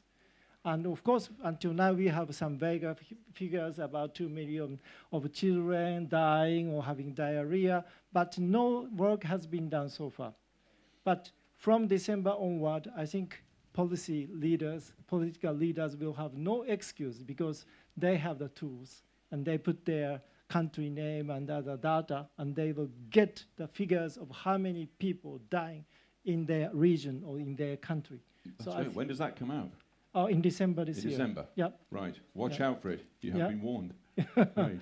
So I mean, it's a continuous effort to build bridges in different gaps, because when the world moves, there are new gaps being created in new places. So it's an endless effort, but it's really, really good to work to build bridges.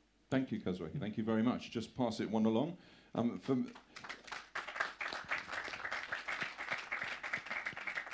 Well, the proof's in the pudding. They applauded.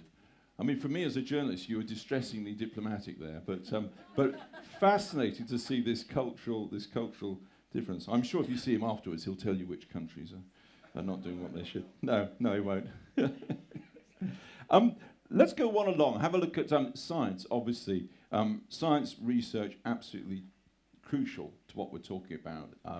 The announcement that Kazuaki just made about the figures that are coming out is based on research. Research is the core of everything that we're talking about here, or obviously it has no credibility and no value. So initiatives in food safety. Very glad to welcome to our panel this afternoon the head of the Scientific Committee and the Emerging Risks Unit, rather scary title, the Emerging Risks Unit at the European Food Safety Authority, EFSA. Ladies and gentlemen, Tobin Robinson. Tobin, what are your gaps? What are your bridges? What are your worries?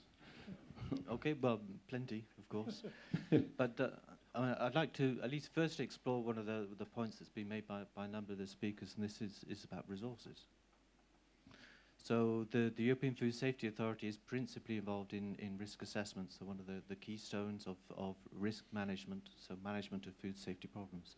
And certainly one of the things that we see is the increasing complexity of the food safety problems that we're being asked to address, and the increasing complexity requiring increasing resources. Now, we all know the current economic situation in Europe and throughout the world, and as soon as you mention increasing resources going to public institutions, you know it's not going to happen. And we're really in the opposite situation. So what are we going to do? What are the solutions to addressing this lack of resources for doing the science that supports our food safety? Now, one of the obvious, in fact, opportunities that this squeeze on resources produces is increased enthusiasm for collaboration between public institutions, and not only within Europe, but also internationally as well. And I think this is actually an opportunity that we can and are taking advantage of to build, again, these bridges that we've heard about before, between Europe and the rest of the world, most definitely. But also within Europe, there's work that we can do with the member states to do less repetition. You know, why do we need a risk assessment being done by each of the 28 member states and also by the European institutions? This is an incredible waste of resources, and I think we would all agree on that. So there's some easy efficiency gains, I think, that can be made there. But also, as we've heard again by the previous speakers, a massive resource where there's a lot of expertise in food safety, a lot of data, a lot of knowledge is in the private sector. And somehow we need to be able to tap into this for the uses of the public sector. Now, this sounds common sense and may even sound like a simple thing to do, but we already know that this is extremely challenging. We need to find ways in which we can share the data, the resources, the expertise that does not have an undue influence and undue bias on the scientific process that should be reaching objective conclusions. Not only do we need a process that would do that, but we need a process in which the wider community, the consumer, would have confidence and trust. If we don't have that, then it doesn't matter how good a relationship or collaboration we have with the private sector, it is useless because nobody will trust what comes out of it. A very difficult challenge, one that has to be addressed, at least in the first instance, by openness and transparency. We need to be able to show people who is involved, where the data is coming from, who these experts are, why they've been chosen, why they are the best, and why the process would be the best to serve the public interests of European citizens. Unfortunately, I'm coming from a European point of view. But if we're talking efficiency gains, why should not European risk assessments also be picked up on the international stage as well? Again, efficiency gains to be made there. If we're talking collaboration and interactions, there's also a lot to be done in the food safety area. For reasons of what is possible, we have traditionally addressed risk assessment questions in a very, very sectorial way. We look at one hazard and assess the danger of that. And then we go on and look at another one and assess the danger of that. Now, as our knowledge is becoming better, unfortunately, we're also coming up with more difficult questions for ourselves. And so that is, what is the effect of all of these combined hazards? In the diet, there are lots and lots of chemicals. And most of these are benign. Many of these are nutrients, so we really need them to be there. But there are also some chemicals which can have negative effects on human health. So what is the effect, for example, over a lifetime of exposure to these different chemicals? Very, very difficult question. But again, these are the sorts of things that we need to do some very clever thinking about. If you imagine the potential combinations are infinite, okay, and our resources are most definitely not infinite. So we need some clever thinking that is shared between public institutions in Europe, outside of Europe, in order to come up with solutions for which there is a general consensus that this would be a sensible way of doing things. Ones, again, that the consumer would buy into, that they would say, yep, we trust you to help produce safe food using these principles. And then finally, what I would say is that we shouldn't forget that the production of food safety, should not be seen in isolation. Okay? It's not a little world that's cut off from all of the rest of the things that go on this planet. And there are a lot of other sources of threats, if you like, to human health, which also potentially have some interaction with those threats coming from food and issues related to food safety. So we need to have discourse, interaction with other sectors, particularly pharmaceuticals is an obvious one, but there are many other sectors as well. Not only so that we have, again, risk assessments in the food safety area that make sense with what's going on with safety assessments in other areas, also taking into account those interactions, but also, for God's sake, so that we can learn from what's going on in other safety assessment sectors. There may be other sectors in certain issues where they're way ahead of us on food safety. And we need to be aware of that to be able to give us a very cheap and quick leg up to attack some of these really difficult food safety issues. Tillman, how serious is it for you? I mean, have there been aspects of research directly in terms of food safety, which you as a body have wanted to do and perhaps would have been able to do a few years back, which you just can't do now? You're simply crossing things off, saying, sorry, we can't do that, we haven't got the money. One of the common things that we see is at the end of all of our risk assessments, we have a section on recommendations, for example. And unfortunately, frequently what we have is in our recommendations is more data is needed. Okay? You can say, okay, if you ask any scientist any question, they are bound to come up with this as a recommendation, because this is a way of stimulating research funding for them to carry on keeping themselves in bread and butter. Nevertheless, some of these are real, and in some areas, the lack of data is so large that the uncertainties that we report in our risk assessments are also extremely large. And this means that we have to take some maybe disproportionate measures at a risk management basis to take into account all of these very large uncertainties. It would be really nice if some of these key uncertainties could be addressed. Again, it takes money and resources to do it. They cannot all come from the public purse, and probably should not all come from the public purse. And here again, there needs to be a collaboration, public-private, to address some of these very meaningful data gaps. Thanks very much, which moves us on very nicely. We've had politics, we've had policy, we've had research. A woman who's come into the lion's den very admirably. From the world of industry, very glad to have you with us this afternoon. A key perspective, because from the world of industry, from the world of food manufacture, they don't come much bigger than Nestlé.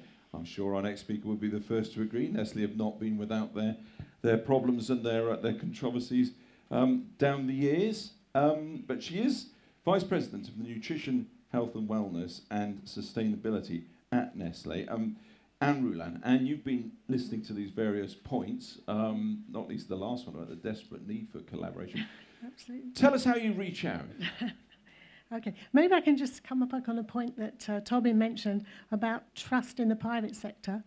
I I hear what you're saying, but if consumers didn't trust our products, they wouldn't buy them. And we sell 1 billion products every day. So I don't think you should be so pessimistic about consumer trust in the private sector. Anyway, we've heard all today about the scale of the problem in food security and safety. And it's obvious that no institution, company, or NGO can solve this on their own. Partnerships are absolutely crucial. And in our experience, the most successful partnerships are effectively multi-sectorial collaborations, but they focus on a specific issue, demonstrate results on a manageable scale, and then use those results to scale up. And I'd like to just give a couple of examples of that, concrete examples. Good. I was going to ask you if you didn't. So one of them relates to water usage in Vietnam in coffee production. And over the past few decades, Vietnam has emerged as a major coffee producer, and today is actually the second producer of coffee in the world. But water availability for irrigation is absolutely essential for coffee production there. And intensified coffee production has really has resulted in declining groundwater due to overuse and really water mismanagement. So back in 2009, we started a project together with the Swiss Agency for Development and Cooperation to jointly support a project to assess the water footprint of coffee in Vietnam. The International Water Management Institute, which is one of the CGIAR centres, was entrusted in doing the research on the ground. And this research showed 3 years later that it was possible to reduce the water footprint whilst maintaining or even improving the water quality. So what they actually found is when they replaced the current agricultural irrigation practices with the new ones, they could go from 1,000 litres per tree per round to 400, so 60% reduction. And if this was implemented across all Vietnam, it would save 1 billion cubic metres of water, so really substantial amounts. So the research findings were presented and agreed amongst local and national stakeholders, and there was a conference held, Vietnam to produce more coffee with less water, and that was in October 2013. And the Vietnamese government called for immediate action to formalise government approval of these new irrigation practices and start broad introduction. So after that, we started to implement it in our Farmer Connect programme, which reaches 12,000 farmers. And we've now got a new phase of the project with the Swiss Development Corporation to reach out to additional 50,000 farmers, and they're mostly marginalised and poor farmers in different regions of Vietnam. And then these best practices are rolled out to other areas where we have our Farmer Connect programme in other countries. So that's one example. And the second example relates to micronutrient fortification. As we've heard already this morning, 2 billion people in the world suffer from micronutrient deficiencies, mainly in zinc, iron, vitamin A and iodine. And these have serious health consequences, including infant and maternal mortality, sight impairment and stunting. Now, we're working hard to improve the nutritional status of our products, and one of our focus areas is micronutrient fortification. And last year we provided over 183 billion servings of fortified products, most of them going right to the bottom of the economic pyramid. So one example of collaboration in this area was fortified milks in the Philippines, which were fortified with iron, zinc and vitamin C.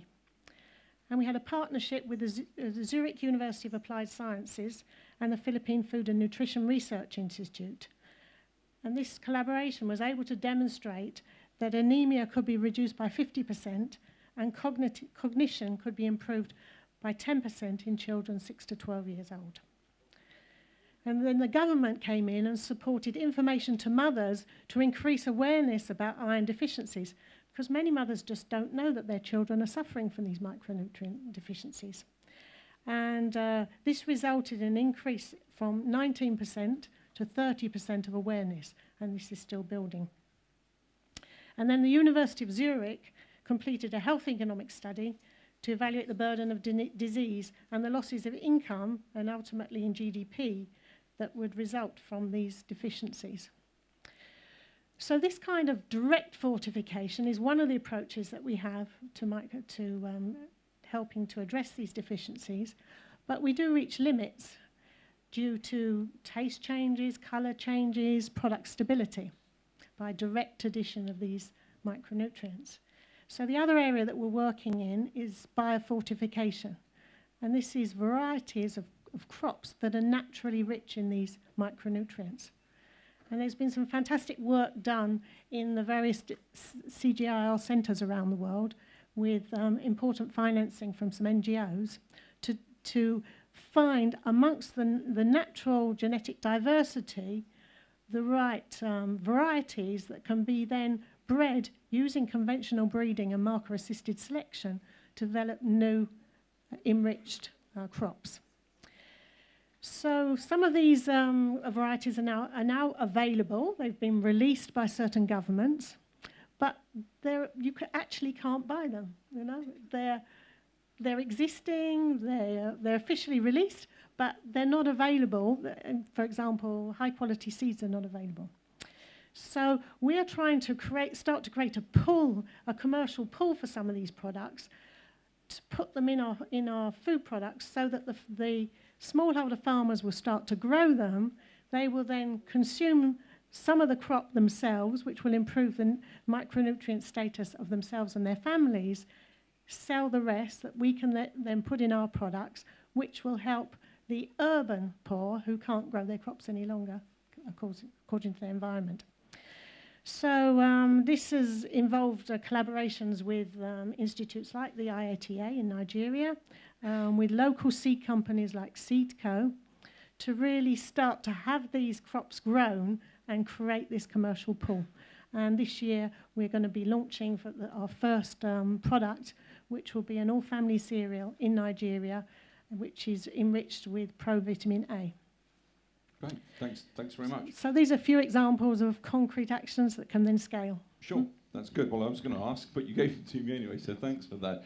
And let's bring it home to Italy now, of course, for a final perspective in this section, at least, from our last guest today. He's from the critical sector of research and development, particularly in terms of issues that we've been discussing: food safety, security, and sustainability.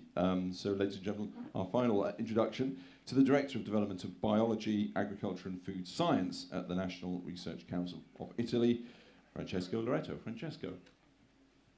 Well, being the last is always quite tricky, because we heard many different opinions, and of course, in many cases, the approach is very similar. I would like to focus on what we are discussing, so the multi-sectoral aspect of studying food science and especially food security and food safety. It has been said many times today that food safety and food security should be two faces of the same story. We cannot have enough secure food if the food is not safe. That's the bottom line. We are trying, we at CNR, at the National Research Council of Italy, are multidisciplinary by law, let's say, because we have several departments. We address about all aspects of science and research, and especially our focus is innovation technology. So, so we are forced, in a way, to address also the problem of food safety and food security in a very multidisciplinary way. So already in our organization. How do we do that? Well, first of all, we have addressed also here at Expo, because we are the scientific consultant of the Italian pavilion. So this auditorium is my house in these days, because I come here very often. So we have addressed this through two nexus. The first one is the nexus I heard also today, and is the nexus between water, food, energy, and ecosystems. Very important. We just had a meeting here together with the European Commission talking about that. And the second is the nexus between food, nutrition, diet, and health. So again, two topics that span from production in a way, exactly as it has been said many times today, the whole chain, let's say, from food to diet and to the health. I'll give you a couple of examples again about how we do that. About the second aspect, we have developed, for instance, we have worked very, very strongly on aspects related to health and the consumption of cereals. So celiac disease, intolerance to gluten, and so on. And this is a particularly important topic now because the varieties that have been improved, genetically improved, actually, they have been genetically improved to make more gluten, because gluten is good for technological properties of the bread and so on. So that's one of the reasons why we are more intolerant to gluten right now. So we have developed together with other people, and together, of course, with the chemists and the medical science department at CNR, a system to conceal the gluten to our body, to our guts. So the gluten is there. It's not a gluten-free, but we don't digest the gluten. Simply, it goes through as it is. So this is a major advance. The law actually to work in agriculture with a different angle, completely different impact. I mean, we want to make good use of the gluten, but we don't want the gluten be really a problem for our health. The second problem is related to water. We heard that water is a big problem. Resources are a big problem. Water, we are going toward a world that will require 50% more water, perhaps 60% more food, and around similar increase of energy to produce both. That's the nexus, the second nexus. And we heard in another meeting that we can now actually create some, through some chemical treatment, some polymers that retain water and release the water at certain moment and in certain specific period. So this is another big advance. Imagine this can actually bring to vegetation many semi-desertic areas of the world, and the Mediterranean is particularly a challenge about that because we are going toward desertic conditions. So I could bring many more examples about this multidisciplinary research, multi-sectoral research that we are carrying out together with many other partners. I'm focusing on CNR, but of course there is among public scientists, there is a very large network of collaboration that I could easily mention. One thing that I wanted to address is the problem of phosphate that has been raised today, I think by you. Actually, in another conference that was associated to, so it's a very recent one that we had here, the point was made that if we were able to use a phosphate, which is very abundant in the soil, if our plants were able to do that, the lack of phosphorus wouldn't be a problem anymore, at least for another 100 years. So that's another thing in which we can really work, actually. So it's engineering, if you want, the plant in a way that they are able to use phosphate instead of phosphate. And that's another thing that from these meetings, from this workshop came out, and I think has been very fruitful and very good in cross-fertilizing all of these workshops that I attended or organized here. Thank you, Francesco. Some really concrete examples there. Let me ask all of you, and you can come in whichever audience, whichever order you want. I don't know if we've only got the one microphone. If we can have another microphone, perhaps that might enhance matters up here. Food safety. If you, as experts in your field, had to choose one aspect of food safety, which is the number one priority, the most important thing to tackle right now, what would it be?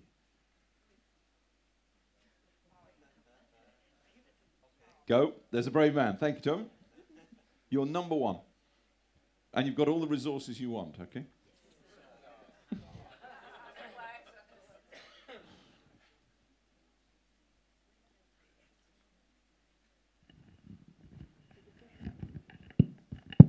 That sounds good. Okay, thank you. Well, to me, I mean, it seems that the obvious thing to do, so probably won't do it, but anyway, the obvious thing to do would be firstly to carry out some sort of risk ranking, so some identification of what are those problems that have the greatest impact on human health. It's not difficult. So we know what we're talking about. So we know what the priorities should be. Now, this is relatively easy and has been done almost to death, you could say.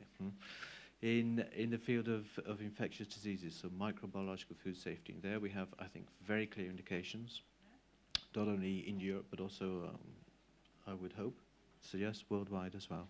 And they do vary from region to region, for sure.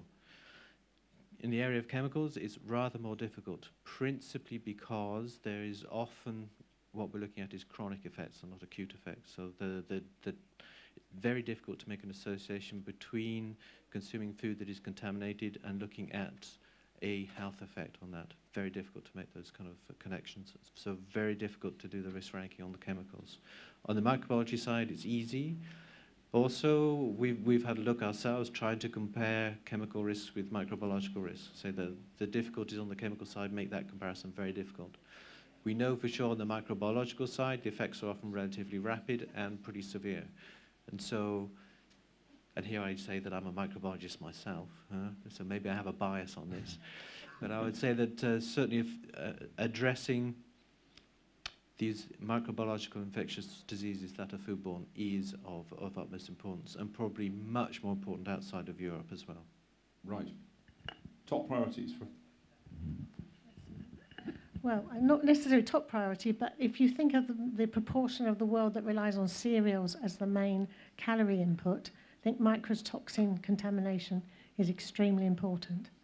And this is mostly induced through poor storage conditions, so can be addressed. And again, that's another area where we had a collaboration in Ghana and Nigeria with local agricultural extension workers to have training programs with farmers, because we wanted to source locally these grains for our infant cereal products. And because they were so contaminated with mycotoxins, they didn't pass our quality standards. But through this program, we managed to change the rejection rates from 50% down to 2%. And this led to a farm base value of more than $20 million US. So it also really brought incomes to those areas while increasing food safety, not only for the crops that we buy, but for others.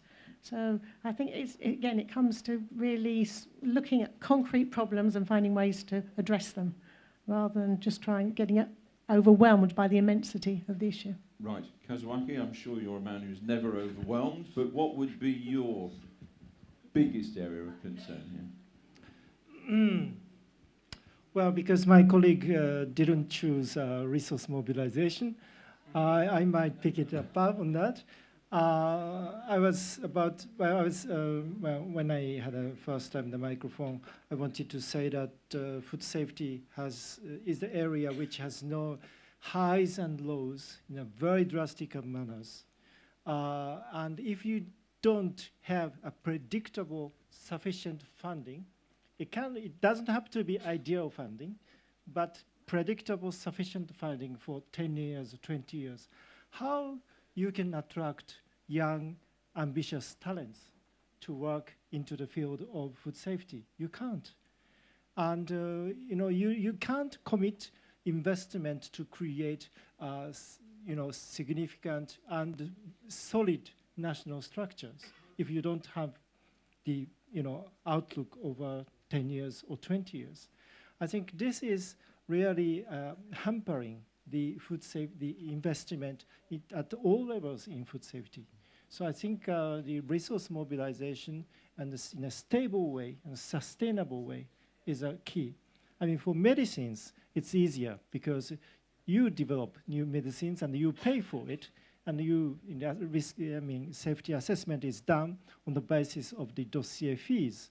But for food safety, it is not like this. And we are facing the questions of many pesticides whose patent is expiring, and nobody is contributing data on the old pesticides. But risk assessment techniques are evolving. We need new data on all pesticides. So, I mean, resource mobilization is not always on the surface, but for me, it's one of the key issues to resolve. Right. Now, I'm not going to bring you in on this one, Simone, because I want you to answer first the next issue, which I want to at least pass into a little bit. Regulation. Regulation. You have before you, ladies and gentlemen, global experts on world policy, industry, from research, and it's the old, let's take, I don't know, a lot of people may think that it's, well, a lot of people do think it should be illegal to sell a can of fizzy drink which has 17 spoons of sugar in it. Okay? Put your hand up if you agree with that. Do you think it should be illegal? Yeah, there's one or two hands, so, you know, yes, there's a hand and a wave there. Hi. He thinks it's illegal and very friendly about it. So, I mean, clearly there is a body of opinion. That body may be growing. From where you are, Simone, here in this part of Italy, do you feel, I raised the issue of fizzy drinks, it can be anything. Do you feel you have the powers that you need, or should you have more powers to intervene? Shake these food manufacturers up. Well, I know you need more, but you're sitting there, not here. You can have your say in a minute. Right. You know, Italy is famous for over-regulating everything. So I have heard this. I have heard this. Has been said. Yes, but talking seriously, I'm tempted to answer the previous question also. Well, go on then, very quickly. Right. What number one? No, quickly. I right. give you just a word. Preserving biodiversity. Right. Preserving biodiversity. Yeah. Yep. Because many risks come from the biodiversity we are missing, and anyway, we must leave the planet and the biodiversity we found out, and we have the legacy to the future generation. I guess food safety is also a matter of preserving biodiversity, because in our agricultural techniques now, there's no time to talk about that, but there are many consequences in losing biodiversity. So if I had all the resources, I would put it there. Okay. So to arrive to the regulation issue, well, we have many regulation, but sometimes regulation are, in a way, to make them understandable by the whole public. There are temptation to do awful things. For example, I cannot. There was this idea of putting on the labeling of some green or yellow or red light, the traffic light, to if it's too fat. With this idea, you could consider dangerous a wonderful product as our Parmigiano Reggiano. I'm from Parma, so I'm behind all. It's great cheese, and you've now plugged it twice. But you know, that's one of the things doctor should say should be given to children. Right. Because the calcium it contains is very. It's very usual. I'm a proof of that because I never broke any legs or anything because I'm full of that.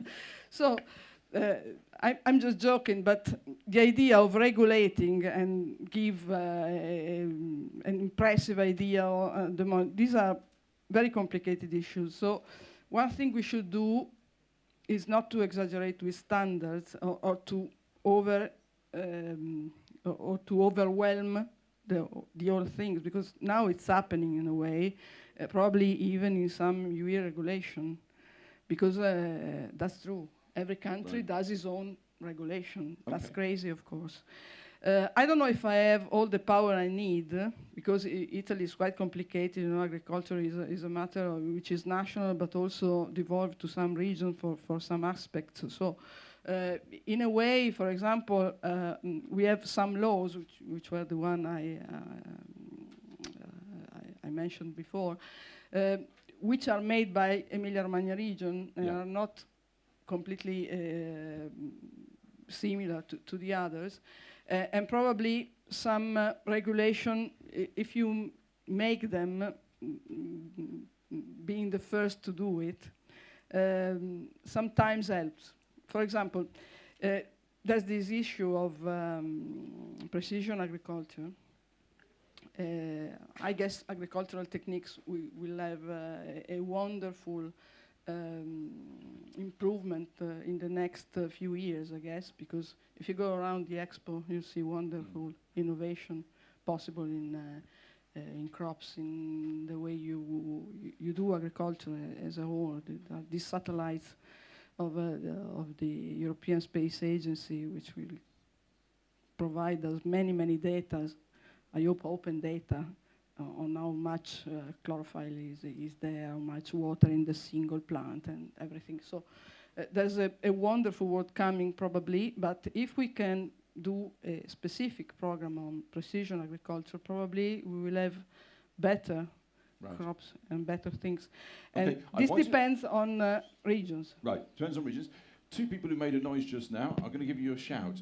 Lady down the front.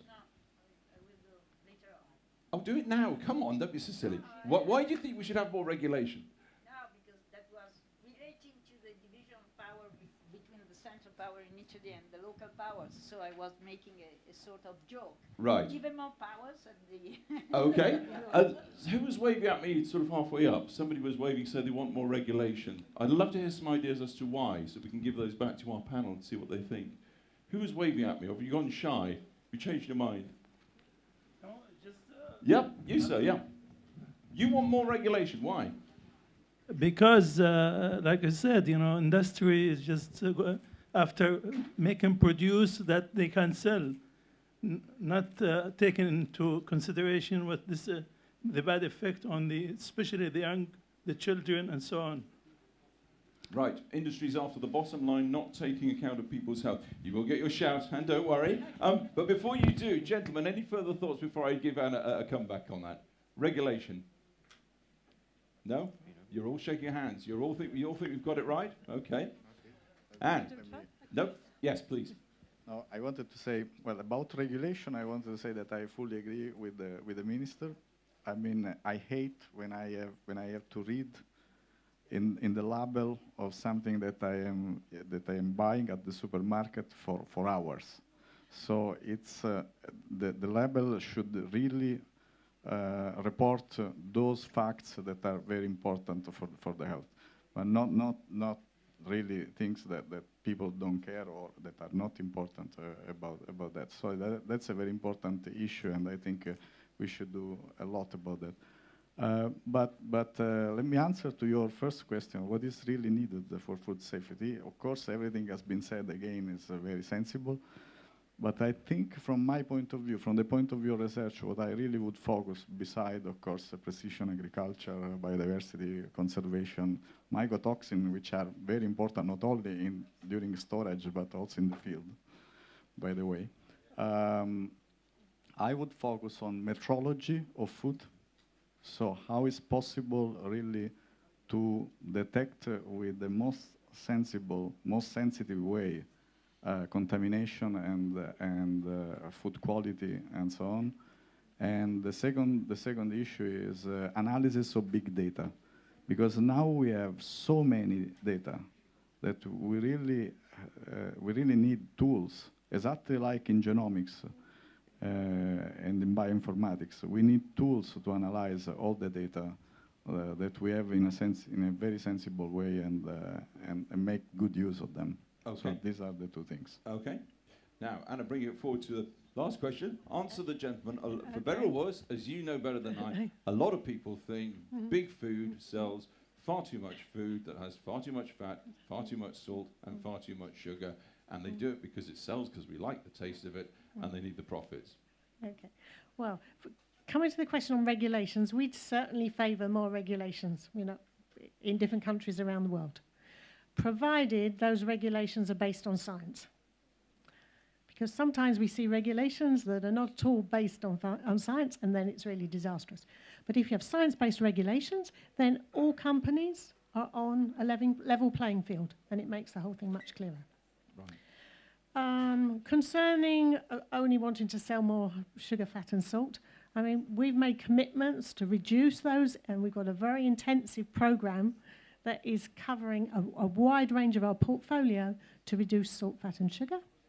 It's very challenging work because sugar and salt also contribute to protection in terms of safety, and microorganisms, etc. But we're doing it. And we've made commitments, for example, to the EU platform on diet, physical activity and health, where we report regularly back to the EU on progress in this area. So I think it's not a case we're just trying to sell more products with more sugar. We're really trying to increase the nutritional value of our portfolio very, very strongly. Right, and note, ladies and gentlemen, in this panel, that the only person who overtly welcomes more regulation from governments is the one representative from industry and business. I think we have a first here. So this forum has certainly achieved something. I'm now going to burn all the notes I had because it's all upside down. Maybe even food taxes, if they were used to really improve nutritional status, education. If they just go into the coffers of general tax usage, no. And you're on a roll. Food taxes for what? What? What would you like to see? Come on, tell us. Paul Bulker isn't here. Tell us. I won't tell him. Well, this is part of regulations. Again, part of being having a low. What should we tax?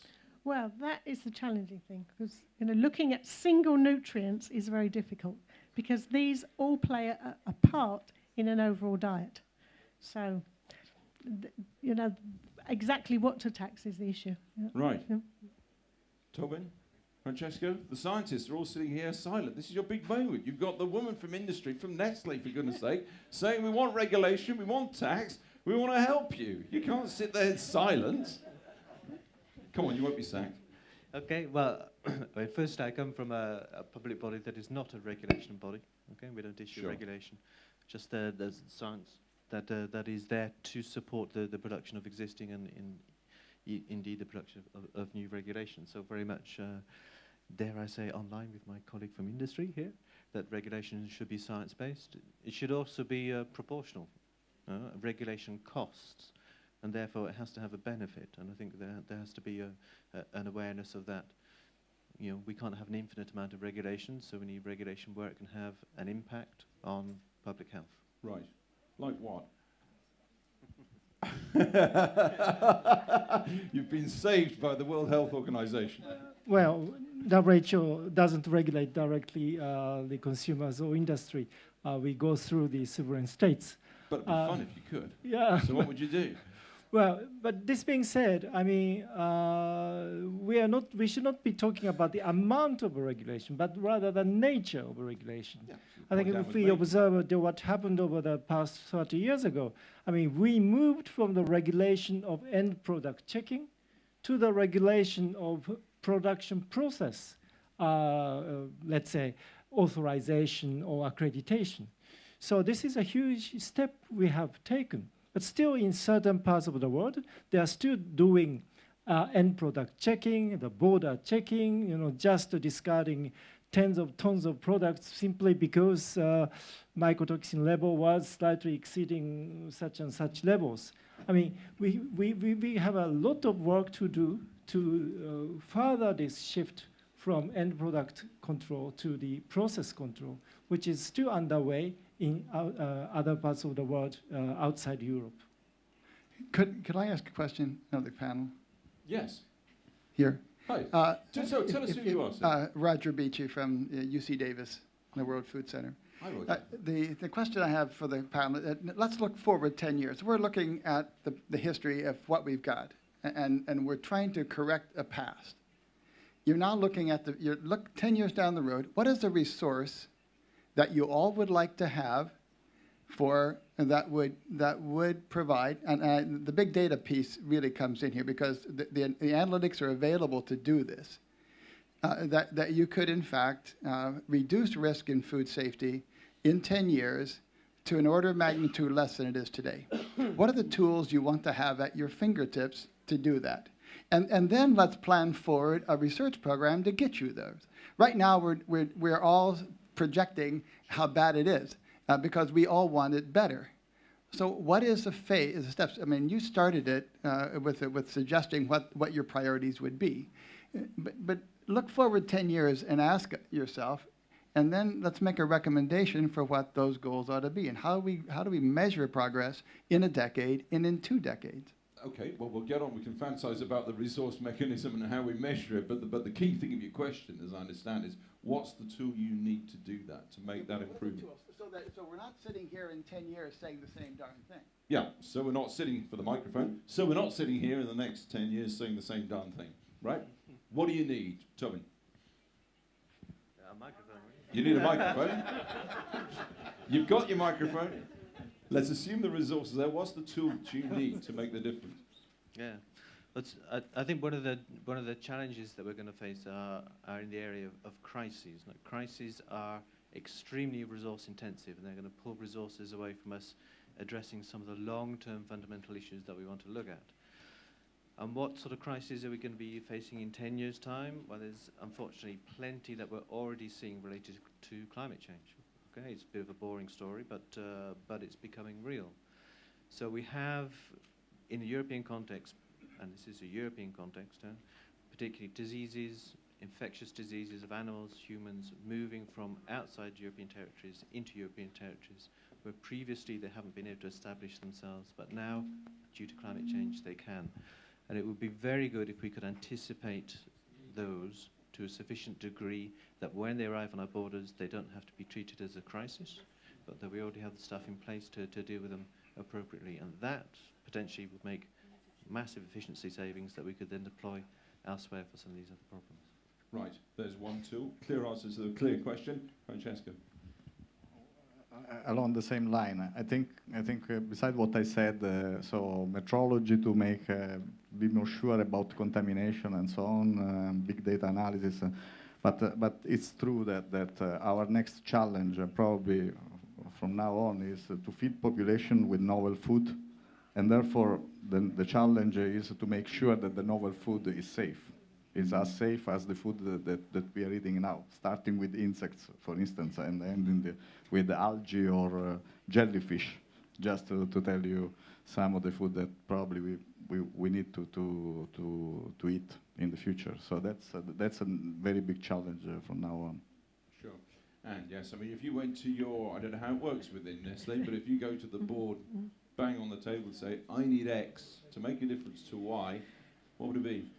Well, one of the other collaborations we're involved in, and actually UC Davis is also one of the partners in this, is to use the agricultural crop models that have been developed, which are extremely powerful. I mean, they predict the crops that will be grown in a whole series of countries and about 50 crops per country, out to 2050, including the latest information on climate change, disease and everything. So these are extremely powerful models with big data.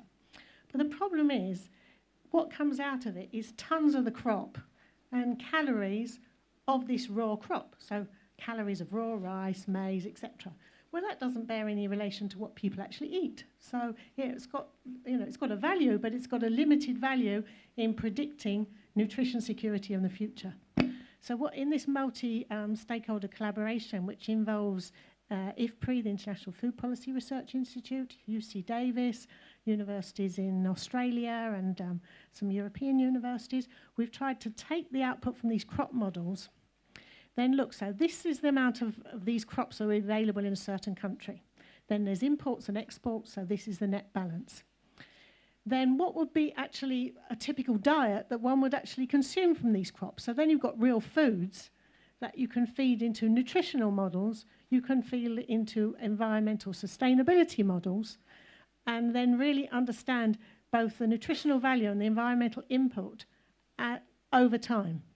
And ultimately, if we could also really have much more information on the health impacts of these diets and what actually happened to the people consuming it, I mean, then I think we could really get somewhere. Right. So this has just started, but I think it's could be extremely powerful. Okay, we'll finish first on an Italian perspective and then lastly a global perspective. Simona, what? I don't suppose you'll be Minister for Agriculture in 10 years' time, unless ministers last longer in Italy than they do in the UK. There's no way. There's no way. You'll be Prime Minister by then.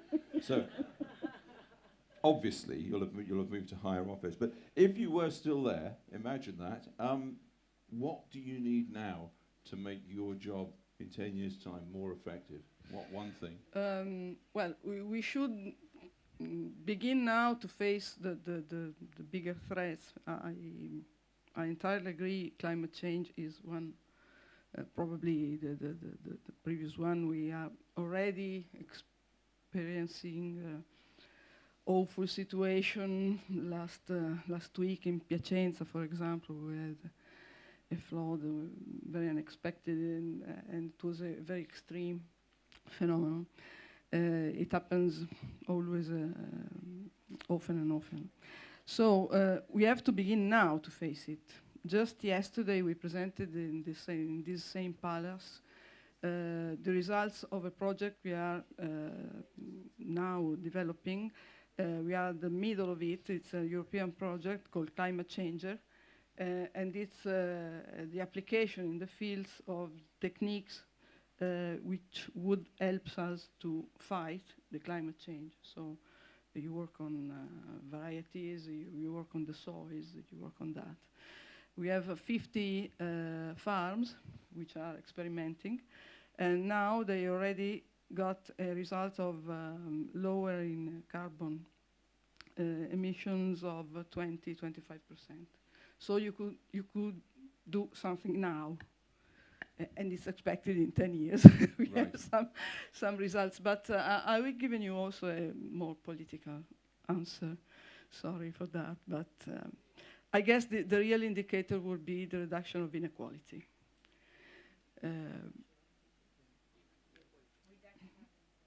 Yes, because inequality, yes, because that's the point, really, because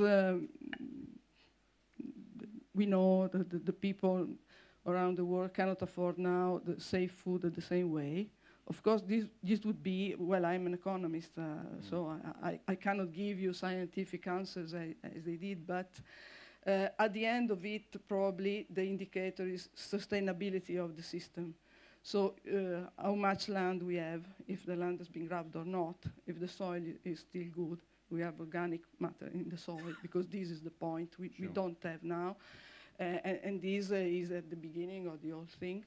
And especially understand if we have really built a more sustainable system. And the more sustainable system is clear, you built it if you have less inequality than now. Right, and it ties into what you were saying about biodiversity. If you just pass the mic to Kazuaki for you get the final word on this, Kazuaki. A global final perspective. So I didn't expect to be challenged intellectually at that level in this panel, but I welcome that. I still see this world as a fragmented world, and we still continue to live on the legacy of our historical factors. For instance, somebody mentioned that food taxes, why not? And sometimes some people commented that quite often consumers take food safety as for granted. So every single food needs to be safe, and then they may, carry different prices in terms of quality, which is an added factor. So how to internalize or how to integrate the cost of food safety in the system? And in the end, consumers need to pay for it as part of the tax or income tax or TVA or within the food price itself. But we have often turned blind eyes to this question of cost recovery and replaced it by the simpler argument on the ethical language, in an ethical ones. All foods needs to be safe. Everybody needs to be fed. That's true. But we live in a real world with real economy. We need a system to integrate regulation, integrate financing, and produce food in a sustainable way. And I think we have just started this endeavor, and there is a long way to go. There certainly is. Sadly, ladies and gentlemen, the clock is ticking away, but I'd just like to give a warm round of applause to all of our panel for their time. Thank you very much.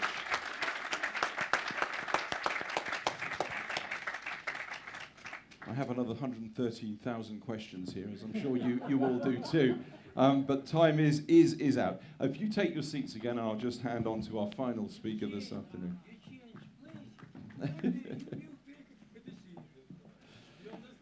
We're all changing places in so many senses.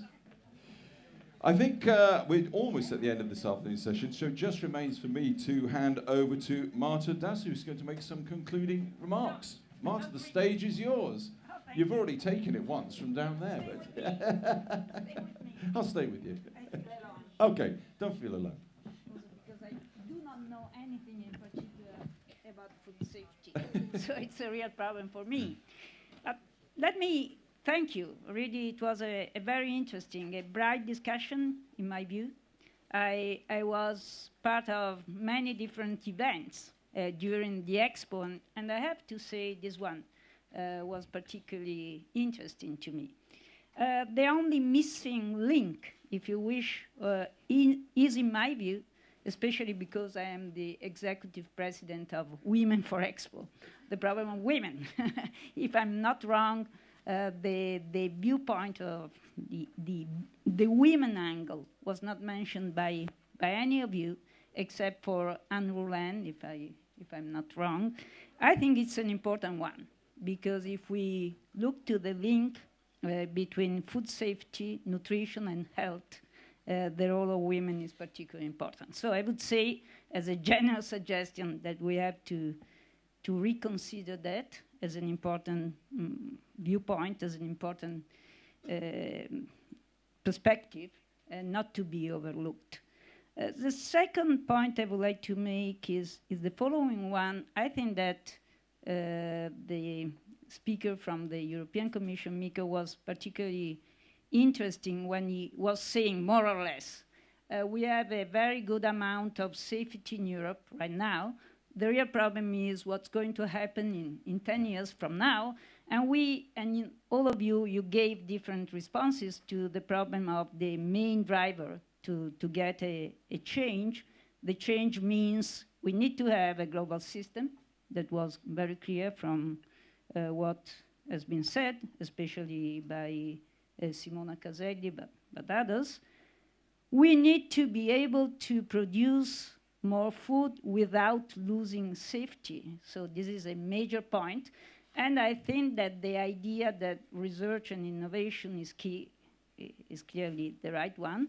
And also we need resources, money, as was very clearly said. Here, I don't think that a tax is a very good idea, to be honest. Probably we need to incorporate in the food price part of the costs related to research and innovation. And the third point you made, and very rightly, is that concerning the need for new partnerships. Europe, the US intervention was a very good one in my view, and the developing world, we are going to have in New York the SDGs approval. Many points are related to food security, food safety, and development in general. I have to say, we could open a new discussion on that, because there is some degree of uncertainty about the wisdom of putting on the table more than 150 specific goals. We will see whether we are able to reach them.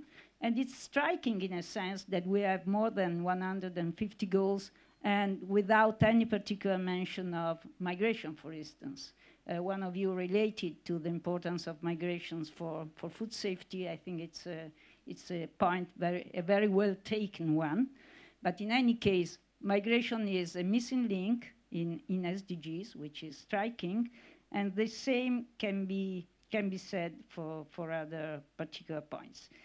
Let me close saying that we will miss Expo, because from a certain point of view, this kind of partnership is the very reason, the raison d'être of this Expo. We were able, in a sense, to build up these new partnerships involving governments, that is the public sector, private sector. Nestlé was a key actor in Expo, and thank you very much, Anne, and the civil society, citizens. So we will miss this kind of platform, and for this reason, I think that the idea of a World Food Research and Innovation Forum is a very good idea.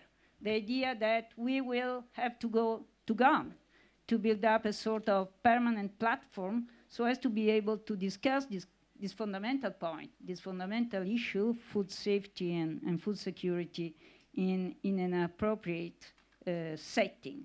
And from this point of view, we need to build up a sort of new coalition between different stakeholders. Women are part of all that. With Paola Testori, we set up this Women for Expo. Emma Bonino is the chair. We had a lot of interesting events, including many different events on the relationship between food safety and health. The future of global health is a key issue, obviously. So I think that we set up all the important premises in Milan, and it would be really a shame, and it would be a pity if we are not able to go on. We need to discuss the Expo legacy. Today was a great day to discuss the Expo legacy outside bureaucratic reasonings about buildings or I don't know what. It is about ideas. It is about belonging to the same project. And food security and food safety really is a big project for global development. Thank you very much indeed. Thank you, Mark.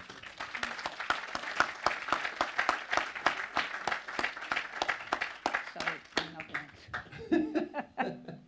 That's it. Go and enjoy Milan. Go and enjoy the Expo. Yeah. Go and enjoy Yeah. Italy. Go on with Expo. May I take the floor just a moment?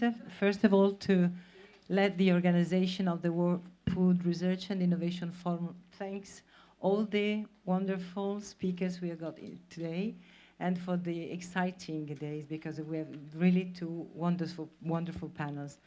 There's an event downstairs at the Emilia-Romagna region. Please, we are all welcomed.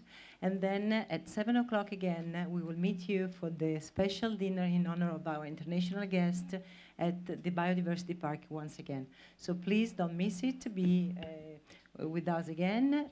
Hostesses will follow you, okay? And don't forget that tomorrow we will start at 10 o'clock with the plenary mission, with the plenary session and results and guidelines. So we want to share them with you, okay? Thank you very much. Thank you.